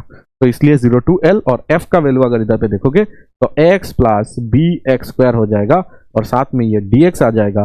जल्दी जल्दी अगर मैं इधर पे लगाओ तो एक्स स्क्वायर बाई 2 हो जाएगा और 0 टू एल बिठाना है, और इधर पे बी एक्स क्यूब बाई 3 हो जाएगा और हमें इधर पे 0 टू एल बिठाना है, ठीक है। तो वर्क डन हमारे पास जो आएगा वो कितना आ जाएगा, work done A x square by 2, मतलब एल बिठाने से एल स्क्वायर बाई 2 हो जाएगा, और इधर पे जब मैं एल बिठाऊंगा तो ये आ जाएगा बी एल क्यूब बाई 3 आ जाएगा। तो ये इतना वर्क डन हमें करना पड़ेगा ताकि मैं रबर को एल डिस्प्लेसमेंट करा सकूं, ठीक है। जल्दी से इसको नोट कर लो। चलो अभी नेक्स्ट क्वेश्चन को सॉल्व करते हैं। देखो एफ दिया हुआ है, ठीक है, ये अच्छा क्वेश्चन है, अच्छे से देख लो ये अभी, और नेक्स्ट में भी कॉन्सेप्ट बनेगा तुम्हारा अच्छा खासा, ठीक है। तो आराम आराम से देखना कि हमें एक ऑब्जेक्ट को 0,1 से 2,3 तक हमें क्या करना है, डिस्प्लेस कराना है, और फोर्स ये एक्ट हो रहा है, ठीक है। फोर्स का वैल्यू पहले देख लो, फोर्स का वैल्यू हमारे पास है एक्स आई कैप और वाई जे कैप, मतलब हमारे पास दोनों ही डायरेक्शन का इधर पे फोर्स है, मतलब 2 डायरेक्शन में ये चेंज हो रहा है, 2 एक्सिस इधर पे इन्वॉल्व है, 2 एक्सिस अगर इन्वॉल्व है तो 2 डायरेक्शन का हमें इधर पे वर्क डन अगर हमें चाहिए तो इसलिए हम लोग क्या कर सकते हैं, एफ डॉट इसमें डी आर वेक्टर यूज कर सकते हैं, ठीक है, इंटीग्रेशन में, ठीक है। मैं पूरा दिखा रहा हूं बस कि इधर पे एफ एक्स आई कैप हो जाएगा, और इधर पे या तो पूरा लिख लेते, चलो इधर पे लिख लो इसको कि एक्स आई कैप और वाई जे कैप दिया हुआ है, और डी आर क्योंकि इधर पे 2 ही दिया हुआ है तो जेड को इधर पे मत लिखो, सिर्फ डी एक्स आई कैप लिख लो और डी वाई जे कैप लिख लो, ठीक है। डी जेड लिख के ऐसे भी 0 ही होने वाला है, तो इसको तुम लिख सकते हो एक्स डी एक्स हो जाएगा इधर पे, समझ आ गया, एक्स डी एक्स हो जाएगा इधर पे, और इधर पे हो जाएगा वाई डी वाई हो जाएगा इधर पे। और कहां से कहां वेरी हो रहा है, देखो एक्स में देखो 0 से 2 और वाई में देखो 1 से 2, तो 0 से 2, 0 से 2 और ये 1 से 3, ठीक है, 1 से 3। तो हमारा वर्क डन जो आ जाएगा वर्क डन जो आ जाएगा वो कितना आ जाएगा, वर्क डन जो आ जाएगा हमारे पास वो आ जाएगा एक्स स्क्वायर बाई 2, और कहां से कहां में इधर पे लिमिट पुट करना है, 0 से 2, ठीक है। उसके बाद ये आ जाएगा वाई स्क्वायर बाई 2, और लिमिट है हमारे पास 1 से, ठीक है। तो सबसे पहले 2 बिठाने से ये 4 आ जाएगा, 4 बाई 2 आ जाएगा, इसमें 0 बिठाने से 0, और इसमें आ जाएगा तुम्हारा 9 बाई 2 आ जाएगा। 9 बाई 2 आने वाला है ना, नहीं अच्छा इधर 1 है, 9 बाई 2 माइनस जब 1 बिठाओगे तो 1 बाई 2 भी आने वाला है, ठीक है। तो ये आ जाएगा 2, और ये 2 ये 8 बाई 2 आएगा, मतलब 4, तो 2 प्लस 4 कैलकुलेशन देख लेना, answer will be 6 joule of work, ठीक है। तो ऐसे सिंपल तुम्हारा दोनों डायरेक्शन में चेंज हो रहा है, ऐसा फोर्स दे सकता है जिससे तुम आराम से क्या कर सकते हो, अभी वर्क डन निकाल सकते हो, ठीक है। लेकिन अभी देखो इसमें अभी पावर देके मैंने दे दिया, ठीक है, सेम क्वेश्चन है, सेम क्वेश्चन है, ठीक है। थोड़ा सा मैं अच्छा इसमें चेंज हुआ है, चेंज हुआ है, चेंज हुआ है, अच्छे से देखना चेंज हुआ है, यस यही सिखाना था कि देखो चेंज भी हो सकता है ऐसा कि एक्स क्यूब जे कैप दिया हुआ है, देखना अभी फंसेंगे कैसे, और वाई स्क्वायर इधर पे देखना आई कैप दिया हुआ है। अच्छा चलो पहले लिखते हैं कुछ, अभी बिना सोच के हम लोग लिखते हैं कि वर्क डन हमारे पास क्या था, हमारे पास एफ डॉट डी आर था, हमारे पास क्या था, एफ डॉट डी आर था। तो एफ का वैल्यू अगर लिखना है तो लिख लो, दैट इज एक्स क्यूब, ये है तुम्हारे पास जे कैप है, लेकिन देख लो अच्छे से, और ये वाई स्क्वायर है, वाई स्क्वायर है, ये आई कैप है, आई कैप बाद में लिखा गया है ना, तो इधर पे भी आई कैप को बाद में लिखो, ठीक है। इसमें डी वाई जे कैप पहले लिख दो क्योंकि जे पहले लिखा हुआ है, और इसमें डी एक्स आई कैप बाद में लिखो क्योंकि आई बाद में लिखा गया है, और डॉट प्रोडक्ट करते ही तुम्हें एक्स क्यूब दिखेगा, एक्स क्यूब दिखेगा, और डॉट जब करोगे तुम्हारे पास डी वाई आएगा, और उसी तरह इधर पे वाई स्क्वायर करोगे लेकिन उधर से डी एक्स आने वाला है, देखो तो, क्योंकि आई आई के साथ डॉट होता है हमेशा, आई आई के साथ डॉट होता है, तो आई आई के साथ डॉट करोगे तो वाई स्क्वायर डी एक्स आएगा, और इधर पे देखोगे तो एक्स तुम्हारा क्या जाएगा एक्स क्यूब, और इधर पे जब डॉट करोगे जे जे के साथ तो डी वाई आएगा। क्या इसका इंटीग्रेशन कर सकते हो, नहीं, देखो ऑपरेटर क्या है हमारे पास, वाई एक्स, वाई में वेरी हो रहा है और हमारा फंक्शन एक्स में वेरी हो रहा है, तो कैसे करेंगे, इसके लिए तुम्हारे पास इधर पे कुछ दिया हुआ है, तुम्हारे पास इधर पे कुछ दिया हुआ है। पहली बात तो इसको भी देख लो, ये 0 से 1 जा रहा है और ये 0 से 2 जा रहा है, मतलब एक्स एक्सिस में, एक्स एक्सिस कौन सा है, ये है एक्स एक्सिस, एक्स में ये वेरी हो रहा है ना, एक्स में कौन वेरी हो रहा है, ये वेरी हो रहा है ना एक्स में, ये देखो ये इससे देखते हैं, इससे नहीं देखते, ये तो फंक्शन है, इससे देखते हैं कि कौन वेरी हो रहा है, ये एक्स में वेरी हो रहा है, ये वाई में वेरी हो रहा है, डी के साथ क्या चीज लगा हुआ है वो डिसाइड करता है कि कौन वेरी हो रहा है। तो इधर पे डी एक्स है मतलब एक्स वेरी हो रहा है, डी वाई है मतलब वाई वेरी हो रहा है, एक्स में देखोगे तो 0 से 1 वेरी हो रहा है, और वाई में अगर देखोगे तो 0 से 2 वेरी हो रहा है, तो ऐसे देखते हैं। तो इधर पे तुमको अभी समझ आ गया कि x और y तो इक्वल है, तो इधर पे x को हटा के y कर दो, बस हो गया। अभी x को हटा के y कर दो, और इसमें क्या कर दोगे, x और y इक्वल है ना, इसलिए इसको y को हटा के x कर दो, तो ही तुम्हारा इधर पे इंटीग्रेशन हो सकता है, नहीं तो नहीं होगा, ठीक है। ये रिलेशन एक इधर पे चाहिए होगा, एक इधर पे रिलेशन चाहिए होगा, सो दैट हम लोग इसको यूज कर पाए, ठीक है। इसलिए ये रिलेशन मैंने दिया था इधर पे, और इसके बाद तुम अभी तो, क्योंकि y आने से y में इंटीग्रेट कर सकते हो, x आना पड़ेगा, लेकिन इधर पे y है तो इसको मैंने चेंज कर दिया क्योंकि ये रिलेशन दिया हुआ था, ठीक है। तो यूज किया है मैंने रिलेशन का, और इधर पे तुम्हारे पास आ जाएगा अभी आंसर, आराम से आ जाएगा। कैसे आ जाएगा, ये आ जाएगा तुम्हारे पास y 4/4 आ जाएगा इस बार, ठीक है, और 0 से 2, और ये आ जाएगा हमारे पास x³ और कहां से, 0 से 1, ठीक है। अभी तो हमें क्या करना है, 2⁴/4 हो जाएगा, 0 बिठाने से कुछ नहीं होगा, और ये हो जाएगा 1/3 हो जाएगा, ठीक है। ये आ जाएगा 16, ये कितना आ जाएगा 16/4 मतलब 4 हो जाएगा, और ये 1/3 हो जाएगा, ये आ जाएगा 13/3, और ये आ जाएगा जूल में, ठीक है। तो वर्क डन इतना जूल हो जाएगा हमारे पास, ठीक है। अच्छा क्वेश्चन था, नोट कर लेना अच्छे से, ठीक है। फिर आगे चलो मेरे साथ साथ, ठीक है। लास्ट क्वेश्चन आज का, इसको आराम से हम लोग सॉल्व करते हैं, अच्छा क्वेश्चन है, देख लो, ठीक है। देखना रिलेशन दिया है क्या, यस रिलेशन दिया हुआ है, जहां पे भी जरूरत पड़े हम लोग इसको यूज कर सकते हैं। पहले तो हम लोग बेसिक से स्टार्ट करते हैं कि हमारे पास फोर्स दिया हुआ है, तो चलो लिखो पूरा फोर्स को, दैट इज 3x² y भी दिया हुआ है इस बार, अच्छा आई कैप, और इधर पे देखना 2y² x भी दिया हुआ है इसमें, j कैप, और साथ में इधर देखो z भी इस पे है, दैट इज z के कैप है। ठीक है, तो फोर्स ऐसा दिया हुआ है और हमारे पास इसको अभी सॉल्व करने का एक तरीका है, दैट इज वर्क डन लिखना है। हमें क्या लिखना है? वर्क डन लिखना है। और वर्क डन हमें पता है कि F डॉट डी आर होता है। ठीक है, तो पूरा फोर्स को इधर पे अगर लिखेंगे तो 3x स्क्वायर वाई आ जाएगा हमारे पास आई कैप में, फिर आ जाएगा हमारे पास 2y स्क्वायर एक्स जे कैप में आ जाएगा, और हमारे पास इधर पे आ जाएगा 4z के कैप में आ जाएगा। क्योंकि तीनों एक्सिस इधर पे इन्वॉल्व है, इसलिए डी आर वेक्टर को हम लोग लिख सकते हैं डी एक्स आई कैप लिख सकते हैं, डी वाई जे कैप लिख सकते हैं, सही है ना, डी वाई जे कैप लिख सकते हैं, और हमारे पास डी जेड के कैप भी इधर पे यूज करना पड़ेगा क्योंकि तीनों एक्सिस है, तीनों एक्सिस में ये वेरी हो रहा है फोर्स।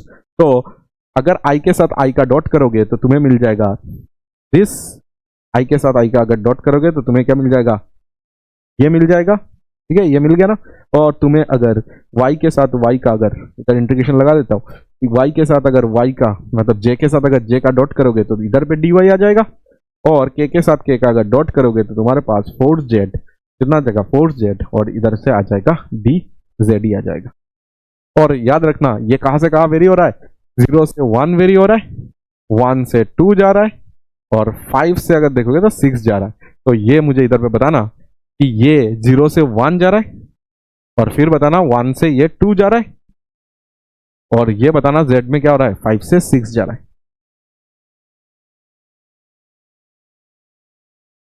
ठीक है, इसमें अगर देखोगे तो 3x स्क्वायर ये तो सही है, बट इधर पे y आ रहा है एक, और ये dx है, तो कैसे करेंगे? इसलिए दिया हुआ है x और y बराबर है, तो इधर पे x इधर पे बिठा देना। ठीक है, इधर पे x बिठा देना, तो तुम्हारे पास ये 3x क्यूब हो जाएगा। क्या हो जाएगा? ये y के जगह में मैंने x बिठा दिया, y के जगह में x बिठा दो। ठीक है, इक्वल है, इक्वल है। ठीक है, और इधर पे देखना y है, तो y का फंक्शन में x आ रहा है, तो इस x को हटाने के लिए तुम इधर पे इक्वल टू y बिठा सकते हो, क्योंकि x और y बराबर है। तो इसके लिए इधर पे हो सकता था कि इधर पे 2 दे दे, x equal to twice y दे दे, तब इधर पे ट्वाइस y बिठाना पड़ता। ठीक है, तो ऐसे करके इधर पे चेंज हो सकता है कहानी। ठीक है, तो इसको अच्छे से देख के तुम इधर पे सॉल्व कर सकते हो इसको।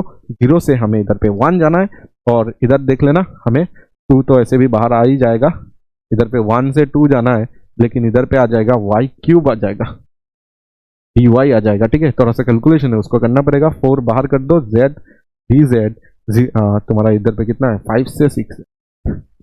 ठीक है, तो जो भी वर्क डन आएगा वो आराम आराम से तुम अभी निकाल सकते हो। ठीक है, कैलकुलेशन तो कर ही सकते हो। ये x ये 3/4 बाहर आ जाएगा, और हमारे पास ये आ जाएगा x टू द पावर 4 आ जाएगा। ठीक है, इंटीग्रेशन करना आता है तुम्हें 0 से 1, तो ये पार्ट तो इजी था। अच्छा ठीक है, 2 बाहर आ गया, ये y क्यूब बन चुका है ना, y क्यूब अगर ये बन चुका है तो ये आ जाएगा y टू द पावर 4, तो y टू द पावर 4 इधर पे आ जाएगा, और ये तुम्हारा 1 से 2 जा रहा है,